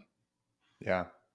And this is kind of beyond the scope of this podcast, but I really love the episode that you and Hasu did on Common Core with Angsgar and Casper. And I mean, I think it was Hasu that said this line, but it's basically kind of like the more money that you spray at the proposers or the validators of a network, the more diverse that proposer set ultimately ends up looking like. And I kind of, that makes sense to me intuitively because, if you're a solo staker, you're not going to have like economies of scale. You're not going to be an expert at this. You're not going to be able to run it as cheaply as possible, any of that stuff. And so the more money you spray, even though you're overpaying, what you maybe get is a more diverse, more solo stakery validator set. And then I guess it's up to market forces over time to, tell us if that actually ends up mattering in some meaningful way. Right. And that's just like a difficult question to answer. The difficult part too is what matters to the kind of like health and like what's the pie that operators have to go around to keep them decentralized isn't the amount of TEV or even the amount of issuance. It is that operator payment amount. So that also fluctuates based on like what are their like actual commission rates being taken. Like if you imagine like Ethereum did just double the issuance, but all the the Coinbases of the world and whatever, if they just like cut their commissions in half because it's like, all right, like we're just making more money on the same pie. Well, it didn't really help the solo staker in that regard if they're like uncompetitive now, like like my margins are off. So I don't think there's any like avoiding that like fundamental point. Is that like you should be outcompeted in that permissionless market. Like that is just how it works. It's the amount that's going to operators that actually matters. And it also gets to one of the interesting differences between proof of stake and proof of work is what you see at the end of the day is like in proof of work where all the value goes to operator payments, like there's no attempt to give excess to token holders. Operator payments are really high. And you see real world costs for proof of work mimic that. Like they're really high. Like people spend a lot of money on mining versus in proof of stake, where most of the value goes to token holders and then like some amount goes to the operators. There's a much lower amount of operator payments, obviously. The interesting part of that is, so I mean, like the good part of that is like people say like, oh, like our security budget's cheaper, whatever. Like we're not paying operators to spend a bunch of money, blah, blah, blah. I think there's truth to that. There's value to that. You get to rely on different things like realistically accountability and public knowledge of like who these operators are. They're probably not going to do stuff wrong. But in some sense, to me, there is no like cheating the devil of fundamentally your security budget and your level of security is whatever you are paying to operators. Like particularly in a delegated proof of stake model, what you end up with is, this is what I like got into with like the proof of governance stuff a year ago, is like the dollars capital that you have staked. If you just delegate that to someone else, okay, now you're just trusting Coinbase not to be dishonest right now and like double sign. It's your money. Like they're not slashing their own money, they're slashing your money. And what is their incentive to not double sign right now is a DCF of their future cash flows. That is their incentive to not reorg the chain, not to double sign on a strict value basis. And what is that? That is a DCF of the operator payments. The good part of proof of stake is you have really low operator payments because we're giving most of it to the token holders. The bad part of it is, in theory, like they are actually significantly more incentivized to be dishonest because their future profits are much lower in expectation, or at least their future revenues that they're going to be getting compared to miners who you're throwing all the money at them. They're incentivized to be pretty honest. And it's the same idea in proof of stake. If you imagine that like proof of stake token holders got nothing and we gave all the value to all the validators, they're very incentivized to be very honest because they know that their future business is super, super profitable. They're going to make a ton of money on this thing. So there is, in some sense, like no really getting around that. Is like how profitable are these people going to be in some sense. The argument is a lot of it gets wasted too in proof of work technically, and like maybe they're not as incentivized because they're not profitable. But yeah, in a lot of ways, like paying your operators, like there's no way around that. If you want them to be really decentralized and you want them to be really good and you want them to be super incentivized, there's no getting around that. Which is why, I mean, there's potentially a value on like paying 10% commissions or whatever to Lido. Like they could be more decentralized. It may be more expensive in the long run, but like they're going to delegate to like 100 operators underneath or whatever, or 1,000. It's more expensive than giving my money to Coinbase in the long run.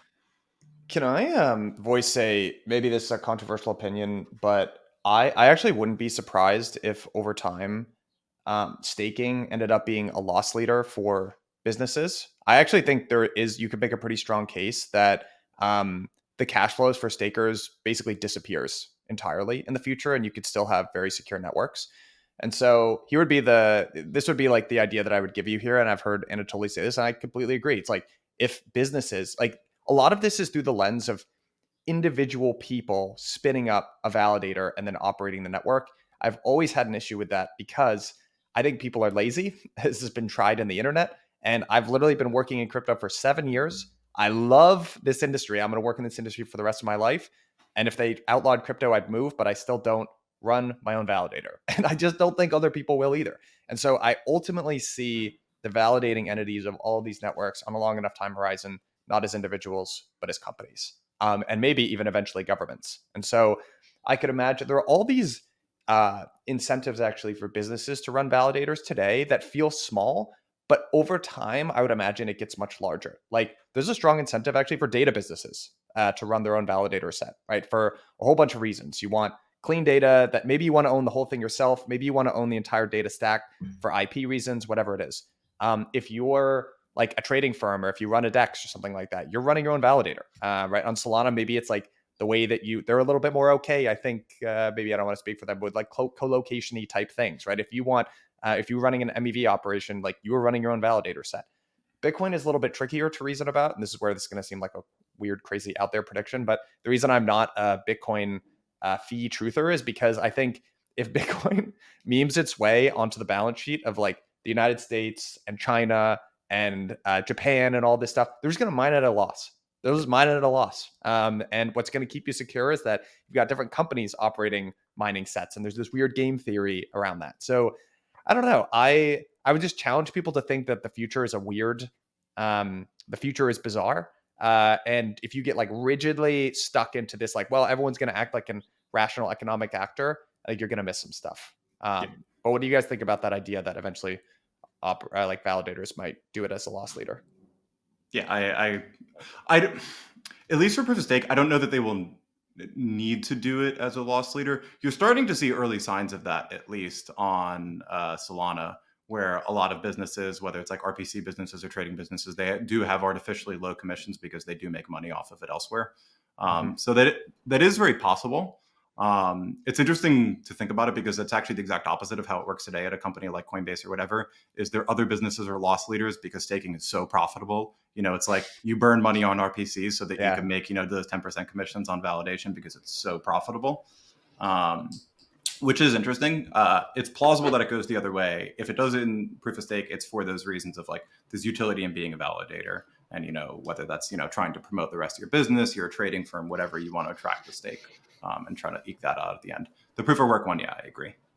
That would be the like ultimate kind of case is like, people just subsidize it because it provides a lot of utility to the world and like they're incentivized to do so.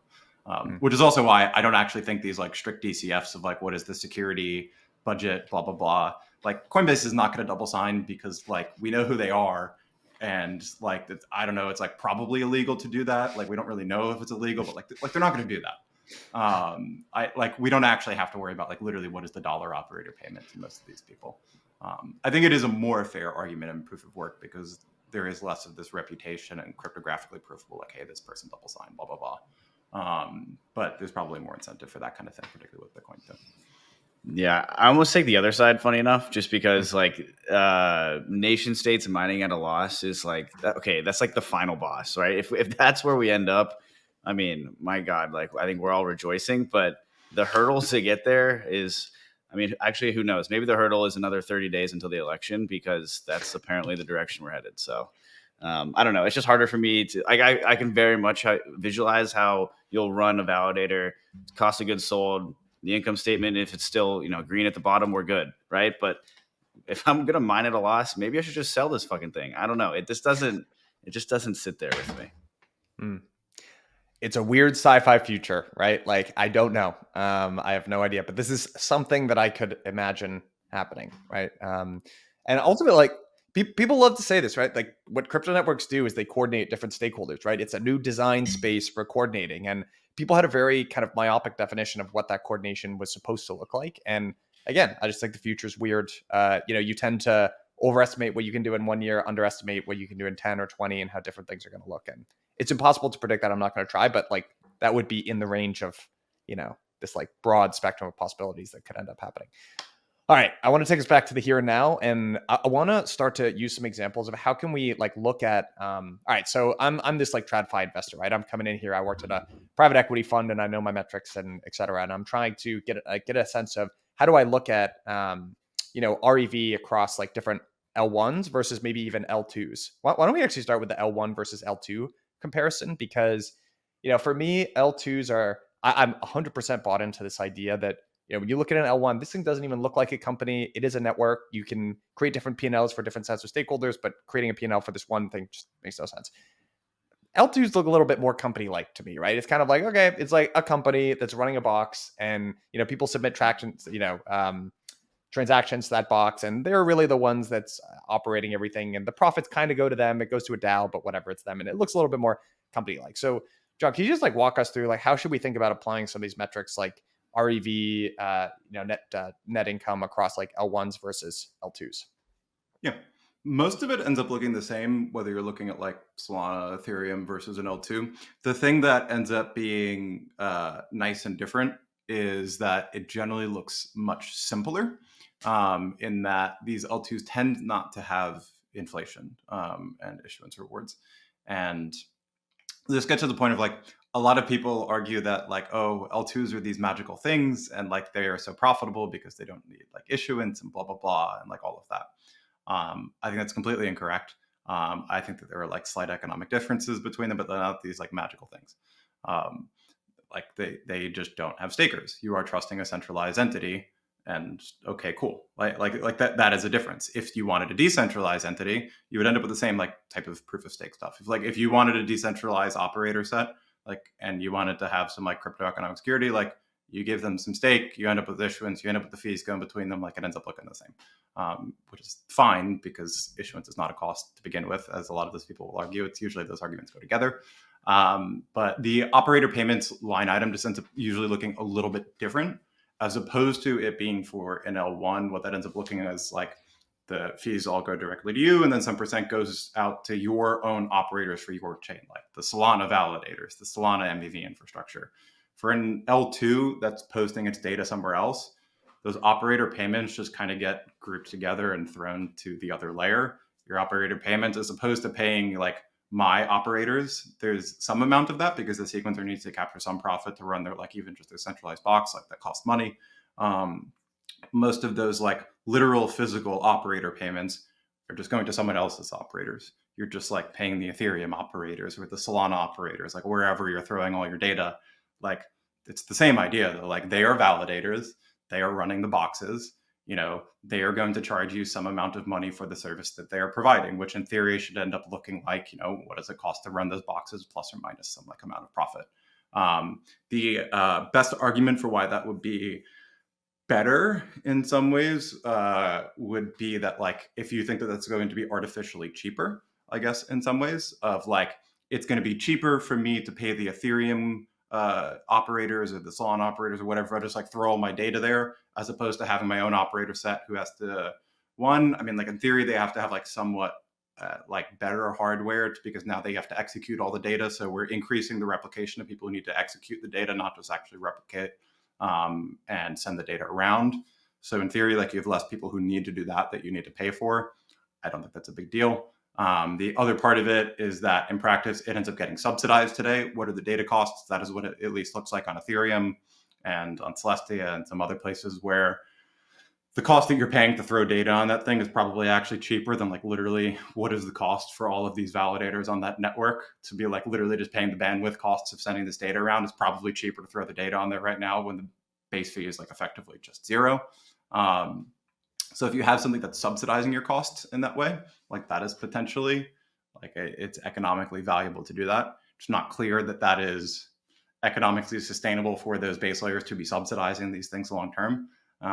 Interestingly, that gets into, I've seen some people start to pick up on this recently, finally, is like the best argument for the way that you could sustainably subsidize at a loss those costs is if your base asset one is you rely on monetary premium of like, the asset's just worth something anyway. The other part is if you have a bunch of MEV at the base layer and a bunch of fees being paid at the base layer itself, like, I can just capture all the fees and MEV on the base layer, and then I could just like, provide DA to these rollups like kind of for free. So that's where that ends up getting into. But at the end of the day, L1s and L2s, I honestly think they end up looking like super, super similar. It's just that in practice today, the L2s kind of just rip out the issuance thing. Great, makes it look a lot cleaner. They could add it back if they want to add their own proof of stake, sequencer set, and then it'll just get more complicated again. And then their operator payments, as opposed to being commissions to their own operators, are just fees paid to someone else's operators. Like I pay blob fees to post this thing on Ethereum, but I mean, it's the same thing. They're operators who in theory in a rational market should be charging for capital costs and operational costs. I guess the one other weird call out, this is not fundamental to L2s or rollups or anything, is that in practice, more of them end up looking like what you described of, they look a little more like they have a treasury, they have a governance token, and a lot more of them tend to be the ones who give out these incentive programs. Which does look like a real expense. And those just in practice, we just don't see those on L1s usually, at least. Like we don't see Solana and Ethereum issuing a bunch of new tokens out of their supply that governance holders are voting on and like giving them to application developers. L2s do that. And that matters for the token because that is an expense though.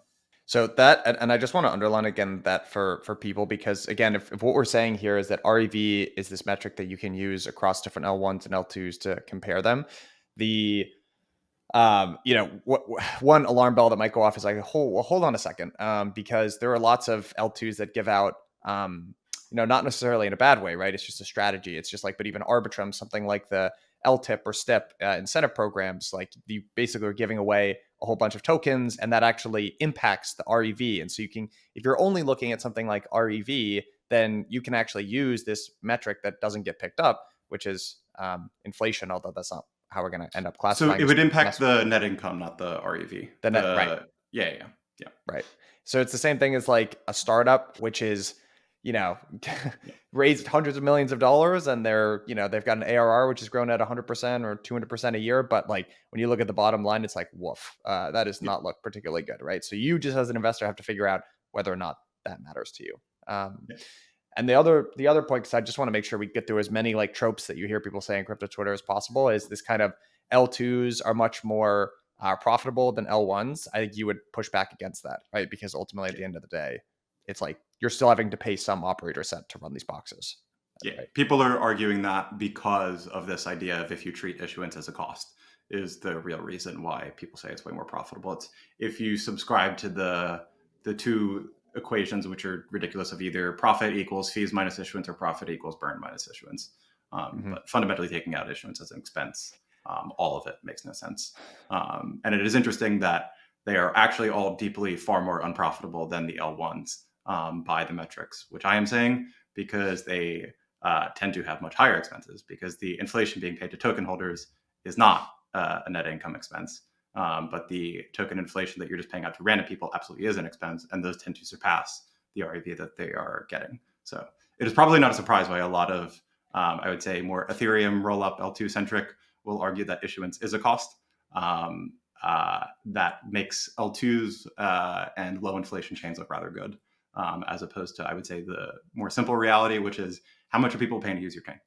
People are paying a lot to use most of these chains, and they're pretty much cheap to run the actual boxes. What matters is if you're giving tokens away to other people, like that's a real expense. Like that's a lot more expensive.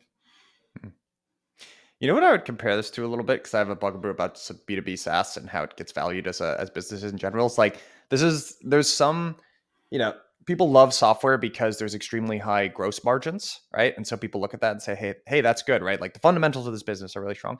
But when you end up looking at the net margin of a lot of software businesses, it doesn't look very different from any other like real world business. And the reason why is because they're competing with a bunch of other businesses that have very high gross margins. So you end up spending it on marketing, right? And then it's also like, it's not a real world thing. You don't have a real cost here. So all these software businesses end up discounting up the wazoo, as opposed to if you just had like a real world thing that you couldn't discount below.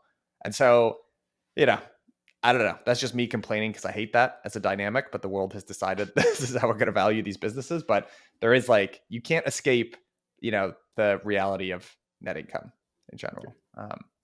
And maybe another way of thinking about this as well, just if I had to make the, bull case as well for L2s here, is that you could make an argument that, okay, even if there's like a little bit of artificiality to it, okay, it's lower cost that I need to pay out to my boxes. And then the trade-off for that is, for whatever reason, L2s get lower goodwill than L1s do, right? Like there's less of a gap. So if I was in the camp of, eventually I think this goodwill is going to get compressed over time. I'm not a huge believer in this idea of a monetary premium. You would want to own, developer platforms that index more towards cash flows and ultimate profitability than something that maximizes for goodwill. So that's kind of the bull case that I could lay out a little bit. But all right, I've got another question for you, which is maybe even like getting out of the weeds of some of this a little bit. Like, how do you think about like where a network is in its development and what metrics are appropriate to use, right? So like the classic example of a startup is, okay, when you're raising money in a really early stage, you're not looking at, a cash flow statement or P&L to determine whether or not you're going to make that investment. You're really just looking at like the team and maybe something like top line growth or something like that. And then when you get a little bit more mature, there's some kind of unit economic analysis that gets run, which is, okay, when you scale these revenues, like, does it eventually become profitable? And then only once you usually become like very late stage or a public company or something like that, are people looking at this much more comprehensive view of profitability, related to growth. And so, when we look at the metrics that we've kind of laid out here, which is TEV, REV, and net income, how do you, trying to take some practical applications, like how can we compare the metrics that like Ethereum versus Solana shows, because they're at very different stages in their protocol, like in their development, and same thing with L1s to L2s. Yep, I would do. So the main thing I would do just to kind of start the answer to this is I'm just going to throw away proof of work in this answer. So just assume that I'm talking about scenarios where the token is actually capturing some value, which obviously makes sense. And this is something that I call out earlier in the article too, of like, these metrics I think are super helpful to understand what's going on in proof of work, but they're obviously not going to ever be applicable as a valuation metric, when the whole point of this is that it's always strictly negative in proof of work. Like, you are not going to value Bitcoin on the fact that it is like losing billions of dollars per year. Like, you will always get a negative, ridiculous number. So just looking at examples where token holders for this chain like can actually capture value for that thing. Sorry, can you remind me which comparison did you want between L1s? Just like how, yeah, I mean, even if you were to, which metrics are like better for those ones in particular? Yeah, and then like different stages. Like, how should we think about companies or protocols being at different stages of development? So taking that subset of the ones where token holders presumably have rights to capture some of the value that's going through the system, which is basically where throwing away proof of work. So the main metrics are the classic split of like early versus late stage. Like revenue versus profitability, they map over like quite well here, honestly. The early stage stuff, if you're like looking at like the financial health of these things, like what do you care most about when you're looking at like an early stage startup? You're not looking at like, are they super profitable? That's directionally what you care less about. You care about like, are they getting traction? Do people want to pay for this thing? Like, is there revenue? Like, do people like care about this thing and get excited about it? That's REV here for all of these chains. It's like, do people actually care about this thing and like want to pay fees to use this thing? So that is generally the most useful, I would say, across most of these things, particularly now when I would call like most of this stuff early stage, even the like more mature networks. You just care about like, are people going to use this thing? And I think that maps very well. I mean, you could see that very directly of like, what is the most like non kind of syllable, easy metric to game is this. It's like actual fees that people are really paying to use the thing, obviously. It's not like active addresses and like all this other crap that you like do work in Web 2, but like don't work here at all. It's this. It's like people pay to use the thing. And like, go look at Solana. What like metric is going to be like probably pretty correlated to Solana's uptick? People started using the chain. They started paying more to use the chain. Fees went up. MEV went up. That is like pretty in lockstep, not surprisingly, with the price going up. It happened in correlation with like people wanted to use the thing. It was successful. It tracks pretty well to this. So in general, I would say like the REV is like pretty analogous to, revenue ARR type thing for tokens where they are able to capture value from their chain. And then net income, I would say, is like a better for a later stage type of thing. If you're just like looking at very strictly like, all right, what cash flows am I really going to get here positive at the end of the day? Like how much money am I going to make? What are my expenses? Is this consistent long-term value? Blah, blah, blah.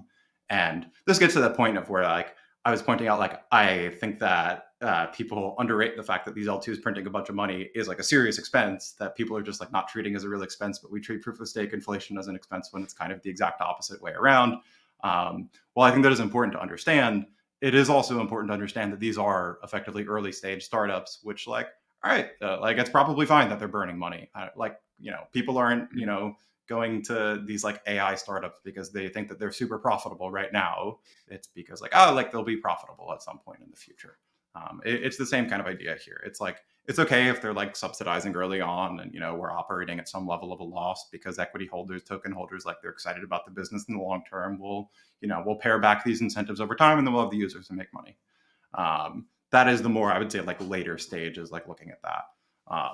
But I do also think it's probably more reasonable here versus the real world in some cases to take a little bit more seriously the kind of net income and the expenses part of it relative to the real world, because real world being like off-chain stuff, because I think you can generally get a little bit sillier here with the amount of money that you can just throw at stuff to kind of pump up your metrics here relative to what you tend to actually see in most like off-chain companies.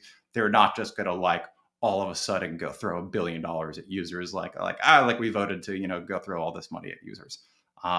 You tend to see that more into a more extreme scale much more quickly in cryptos. You definitely need to pay attention to like what are the expenses that are actually going out of these things if that's all that's driving user activity. That ends up being like super important to look at.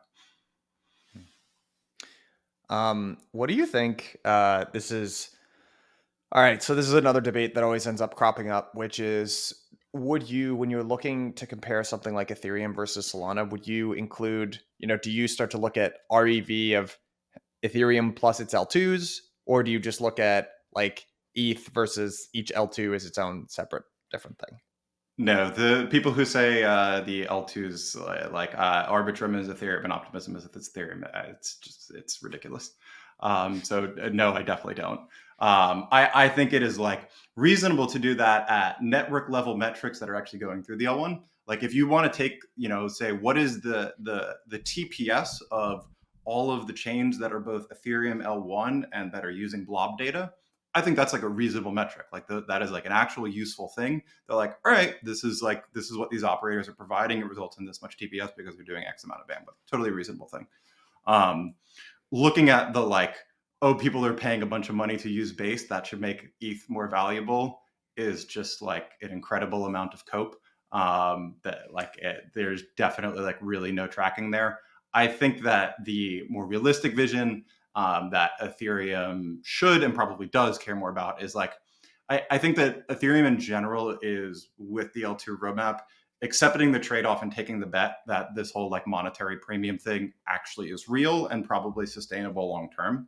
And so you are taking this bet that, okay, we're going to sacrifice this REV, like most of this real value that users are paying, cool, ton of it's going to go to L2s.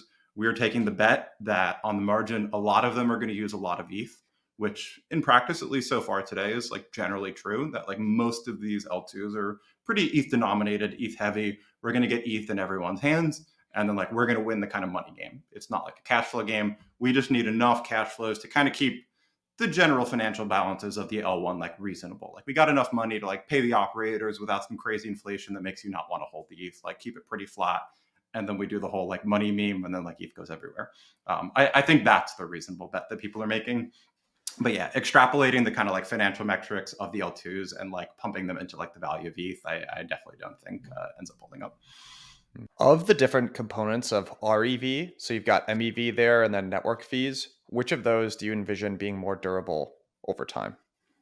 So part of it is I think that like they are broken out into separate terms today, but they're actually not really exclusive terms. I am very much in the camp of people who say that priority fees are not in any way MEV. That's just incorrect. Like priority fees are totally MEV. Like whether you pay a priority fee to the block builder to include your transaction at the top of the block, or you send him a Coinbase.transfer of the same amount of value to include your transaction at the top of the block, it is the exact same thing. So I think what we end up coming down to is like, what generally is the amount that users are paying at kind of like a baseline level to like, I just want to use the chain, versus how much is like a specific ordering preference, which gets into this, what people like really think of as MEV, of like, you know, how much is like arbitrage trading going to end up resulting in value back to the chain's token itself, that, you know, reordering of transactions results in a bribe. I mean, like a big part of it for me is honestly like I had a tweet joking about this probably a few weeks ago. Is like I always like how people debate whether we should value these tokens based on cash flows or as more like currency stores of values, without acknowledging the third option that maybe they're all just like super overvalued and they're going to go to zero.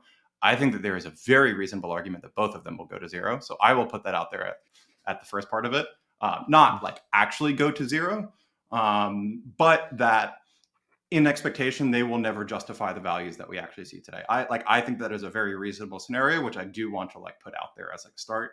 Sorry for people who hold all the L1 tokens, myself included, but that is definitely a possibility. For both of them is like, let's just take the baseline fees. If we assume that like all this shit like actually works in the long term and there isn't like these crazy network effects and friction of moving across these chains, you shouldn't ever be able to charge like multiples higher than what is like literally the cost of the bandwidth on this thing. Like state should be pretty transferable. There shouldn't be these like huge moats of moving across these networks. You should never be able to extract like that much, because if you're extracting that much, someone else should spin up another chain. It's going to be super cheap to run. People are going to move over. It's all interchangeable. MEV is the argument again of like why it would be valuable is like if you think that like the network effects in the state on these places are not very transferable and it's very sticky, you need to be in this place, and that it doesn't get captured by the applications, which I think both of these are going to trend towards zero. Like on a long enough time horizon, you should expect that generally the network effects and the stickiness of the state of these different places does become much looser, and that you could operate across chains much more easily. And the same is true of MEV. Of the reason it would be valuable for the token is if you assume like the state, the network effects of this place are so sticky that people will never leave and they will never like capture it for themselves. I don't think that holds up. You clearly see like every application wants to capture this for themselves. And it's very funny that like the big Solanables will often argue that like, oh, L2s are parasitic to L1s. Because they capture the MEV. I mean, that gets into a whole argument of like, like maybe they're adding transactions that you couldn't do on the L1, so it's net new value, blah, blah, blah. But guess what? It's also parasitic to the L1 if I just like don't have a shitty auction on my app that leaks all the MEV back to the L1 validators and like I make sure I get it as an app. From the L1 token's perspective, there's absolutely no difference. The MEV is going to someone else. And in both cases, whether it's the roll-up centric world or the apps on the L1, we see the same push. Apps want to keep the MEV for themselves because like they're the one who's bringing the user. I think that directionally, both of these things are going to happen. Is that it's going to get easier to operate across chains on a long enough time horizon. There shouldn't be these huge network effects of like, I need it to be on this chain, I'm going to pay a high base fee to be on this chain. Same is true of MEV. People are going to try to capture this for themselves. It won't need to happen in the same pace and like pay this huge bribe. The difficult part of honestly evaluating all of this in the long term is like, okay, let's say that I think that's going to get rid of 90% of MEV. So we're going to get, instead of like, let's say 1% of transaction value today goes to MEV, let's say in the long run, it's going to be like 0.1%. Like most of it will go away, but there's always going to be some sort of ordering advantage that the validator is going to take. You're never going to get everything out. Okay, if it's 0.1%, but what is the number that we're applying that to? Is this on $1 billion of economic activity? Is it $1 trillion? Is it like $100 trillion? I think you can make totally reasonable arguments for all of those things. So it gets like very difficult to come up with, what do I think is like actually like, where is the value going to come from in the long term on these things? Because I think you're talking about like such fundamental order of magnitude changes that are totally reasonable to me. You could tell me it's like the long run amount of like MEV that goes to validators is 1 basis point. You could tell me it's 10 basis points. You could tell me it's 20 basis points. They're all plausible to me. Like trying to pinpoint like an actual number where like we're going to get long run cash flows for these things and like model it out today, I don't think is reasonable. For most of these, I think what you end up having to do is just end up looking at like, okay, in the long run, can I argue that people are going to really use and want to use this thing on a relative basis to all these other things? I think you can make very coherent arguments for like, this is why I think that Solana is the place where most of this activity is going to take place. And then you are taking the bet that like, if this is valued on cash flows, then the order of magnitudes are going to work out that like, this is a big number. But admittedly, it is very hard to get to the numbers that will justify these things being worth, $1 trillion based on cash flows alone. Like if you want to put a reasonable multiple on that, like if this is like, a 20x profitability or whatever, we're talking about like gigantic numbers. This is like $50 billion a year in profit that we're talking about just going to Solana validators. That is a huge target for like some other chain to go spin up and get all of these like MEV and fee revenue. Like that is a huge margin for someone to go after. It's very, very hard to see the types of cash flows alone that justify like these $1 trillion valuations. This is why you end up getting into what is the big vision for most of these networks who are gunning for the big vision. It's this more utility value, monetary value. People are just going to want to use this thing. Like there is empirically a very large demand in the world for what is the best censorship resistant store of value money thing that I could move around. And that is going to be, in my mind, worth many, many trillions of dollars, whether that's Bitcoin or Solana or some other chain that's like better, that has all the users, it has better privacy properties. I don't know what it's going to be, but it's very clear to me whatever that thing is going to be worth trillions of dollars. But that is why I think it is very difficult to justify on like these like MEV and priority fees and base fees. Like, are those ever going to be enough to justify these huge valuations? I think all of them should trend down over time as a percent. So yeah. So I could not agree more with you, and Dan's heard me go on the spiel many times, but like I am a long-term bear on basically every L1, and I with the caveat that I think that these are going to end up like many multiples higher than they trade at today, but I think there's inevitably a time when these things just move sideways forever, and I think it's kind of like both. If you look at this from the perspective of a cash flows, or if you look at this from the perspective of this mushier like monetary premium type thing, I still don't see a long-term bull case for like either one for price to go up forever. You did a great job of explaining the cash flow thing. I think exactly the same thing. I think all of these things are going to be siphoned off by apps anyways, hence why I'm big. Eventually when apps, we get a couple good apps, very bullish on those. But the cash flow argument is pretty well understood. I just don't think there's any argument that you could possibly construct. And for what it's worth, I do think the Solana camp has taken a lot of the wrong lessons away from the Ethereum camp perspective on this. And they're just like, hey, these L2s are parasitic. It's like, buddy, you guys are going to have to deal with the same thing as well. So I just think there's been a lot of wrong lessons taken away from this, and a lot of like grave dancing where there shouldn't be. But on the commodity, do you use these things as money perspective as well? One of the challenges with like, I would actually be in the camp that you don't want your money to go up 20% per year. That is bad as money, because what it imposes is a really high hurdle rate for investment, right? Like it would be societally very damaging if your money went up 20% a year. You'd never put it in anything else, right? Marginally, you just save everything, and that would never go towards new business, etc. And ultimately, like this stuff is supposed to be, somewhat stable anyway. So even like if you're in the monetary camp or if you're in the cash flow camp, like eventually these things have to start trading sideways at some point. The one thing though that I could see these things, I've always liked this, by the way, as an argument for Ethereum, is the internet bond. I've always bought into that quite a bit, because like bonds, like treasuries, they're a monetary asset. They're basically money for governments and big institutions and investment funds, and it's not supposed to be super stable, but like the risk adjusted return that you get for a bond, it outweighs what you pay in terms of like the very limited volatility that you experience. And maybe that's the end state for all these L1 assets. But John, I'm like 100% in your camp, man, that like these things, yeah, you can squint at it, and like a lot of this stuff is probably, you don't even have to squint. it's overvalued. You know, um, The point on the kind of like, yeah, you don't want to go like 20% or whatever in a year.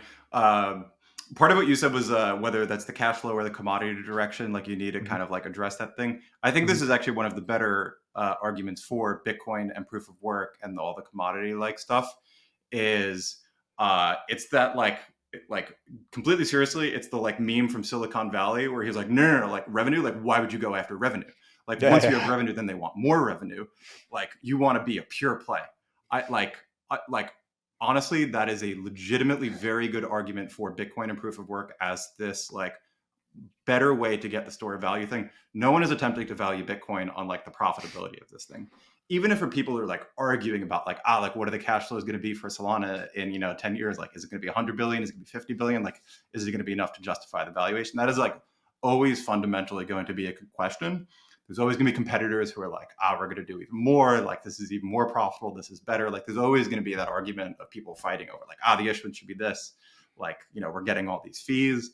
I think it is like legitimately like very positive for Bitcoin and proof of work that like no value capture, just like meme, like useful, like just decide if you want it or not. Like there's no one else who's like legitimately trying to do that. And I think that's like legitimately a very positive argument for them, as opposed to like our fees went up double this year. Like the price of this thing should go up because like we're capturing more value. Like that's what people are arguing about with Solana and Ethereum. And I think that argument is like actively detracting from the ability to like win as kind of like the monetary asset. Okay, so I agree with that, but I'm actually gonna push back a little bit. And I have this chart that like changed my view about this. This guy Urian Timmer, who's like head of macro fidelity, came on the Margin podcast like 3 years ago, and he showed me this chart, which was just two charts, right, one in front of the other. But the one which is really helpful is he charted investment returns back from like the 1700s or something like that, and you chart equities, bonds, yield bearing cash, non-yield bearing cash, gold. And all those charts about like cash losing its purchasing power over time, 100%. You could stake your dollars in bonds and actually do extremely well. And it way outperforms gold. The thing that performs best is equities because you get compounding, right? Like that's the thing that none of these things have. And gold actually underperformed a lot of this stuff. So I'm not going to argue with you that there have been a lot of instances in crypto where it's like, is there utility or is it basically memeability? Bitcoin, Ethereum, right? Like Bitcoin just wants to be kind of a store value meme. Ethereum's like, hey, we actually want to use this money. Punks versus Bored Apes, right? There were some execution problems on the Bored Ape side, but it's the same thing. It was like, is this just a picture and this is like art, or do we actually want to use this and become decentralized Disney? I'm not going to try to defend that vision. It's a dumb vision, but like it's the same thing, right? It's like, do we actually use this stuff, or is it like memeability basically? And memeability has outperformed usability over time. But I would argue in the long arc of history, I would rather be on the usability side. Like if you and I, if we just transported all of us back like the 1900s and it's like, all right, you can invest in the US bond market as it's developing or gold, like you basically want to actually buy stuff that has value over time. Because that would be like I'm revealing probably my own mid-curve bias here that I want to see some cash flows, but it's this really persistent thing, right? It actually, this is also the reason why gold isn't adopted in a lot of institutional portfolios. It's like, well, I can't value it. And so I think it's helpful in the beginning, but ultimately a hindrance. And I think this is what proof of stake L1s can do better than Bitcoin, which is not to go on a rant, but this is why I always hated Ethereum trying to directly compete with Bitcoin. It's like, you have a bigger market, you have a bigger market. Yield bearing store of value thing is a better market than non-yield bearing store of value thing, in my opinion, in the long run. So I don't get why they're trying to make it compete with the thing. It's frustrating to me. So for what it's worth, I agree with you that it is the right strategic move for, I put it like this. I think both are valuable paths that are worth pursuing. And I for that reason, I am in the camp of, I do think that Ethereum should try to compete less with Bitcoin in this regard and should go more for the vision of what you're describing. Mm-hmm. That's also why I'm more inclined to the direction of, I've been in that camp of, I think that we should make the L1 useful. I think that cash flows are actually useful for this regard. If you want to have the thing have some like reasonable amount of real yield, even if it's not like we're talking about, something you can put a real PE multiple on and like value like a company, like sure, like some real yield, like, and that this is the biggest platform that people are using, I think is probably a better pitch than trying to chase what Bitcoin has already done. That being said, I think that is probably a much more challenging route compared to what we see in the real world, where you have like a whole full economy and like real GDP that's helping to juice these numbers versus a chain. I think that for these crypto assets, the most likely thing that's going to work is the simple dumb like Bitcoin, The thing that I think is important for Bitcoin to still completely overcome is the utility in getting people in their hands aspect.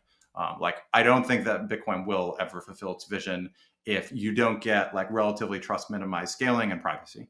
Like, if you can use Bitcoin at scale, like I could just send it to you privately, like effectively for free, then I think it could win this game. If it doesn't get the utility, like it's going to be difficult. Then it is like very much stuck to like gold, like more in that range. Like it's never going to be used like a meaningful amount. And I think it's difficult to even get to gold level while not being like private and super scalable.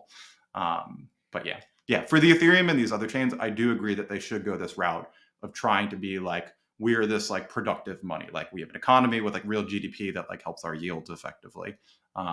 Trying to go that route, I think, is like strategically the right move for them, because I think Bitcoin already has their lane. It's just that, like, if I had to place a bet now on which of those lanes is more likely to be like, which is going to be the monetary asset in, let's say, 5 years from now, what's the thing that matters, even 10 years from now, is it going to be Bitcoin, or is it going to be the best version of like this like productive money thing, whether that's Sol, ETH, whatever? My bet is still on Bitcoin over that. If we push this to like 10 years, 20 years, I think it gets like probably a better argument for the second one. But still, it's difficult for me to see one of those like overcoming Bitcoin, even in like the longer term. That's my like general guess on those two paths. But for anyone new, I agree. It makes sense to focus on that second path and not try to chase Bitcoins, chase them. Yeah, it's the one thing that I would just add, by the way, about like the privacy and scalability of being able to use Bitcoin, that's ZK rollups on Bitcoin. That's like Alpin and Citrea, what they're doing, and that's why we're all very excited about this. I will say there is a case that you could make. I don't know if I'm prepared to make this case that will kind of be bearish for Bitcoin price action, because if you view Bitcoin as the ultimate no cash flows meme coin, then like my reaction whenever I see like Bonk try to integrate utility, I'm like, no, stop. You're misunderstanding why people are buying you, right? Like, stop adding any cash flows, right? Like, it's this weird, and I could actually see that as you start to build Ethereum like economies on top of Bitcoin, you might run into that weird issue where you're trying to make a meme coin useful, and people are like, wait, I just wanted you to be a meme coin.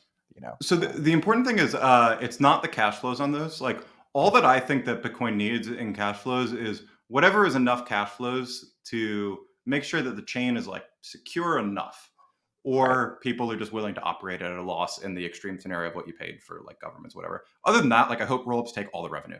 I like Alpin and like all these other ones. I think it is like in excess of like whatever is like a normal amount of security budget, like sufficient for that. Like, they can keep all the revenue. Like, it's not that I want them to pay that back.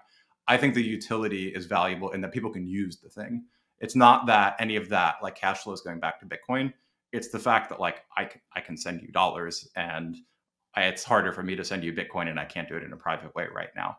I think that is the useful aspect. Same with gold. Like, I can just give you a piece of gold, and like, no one will know that I gave it to you. You can't do that with Bitcoin.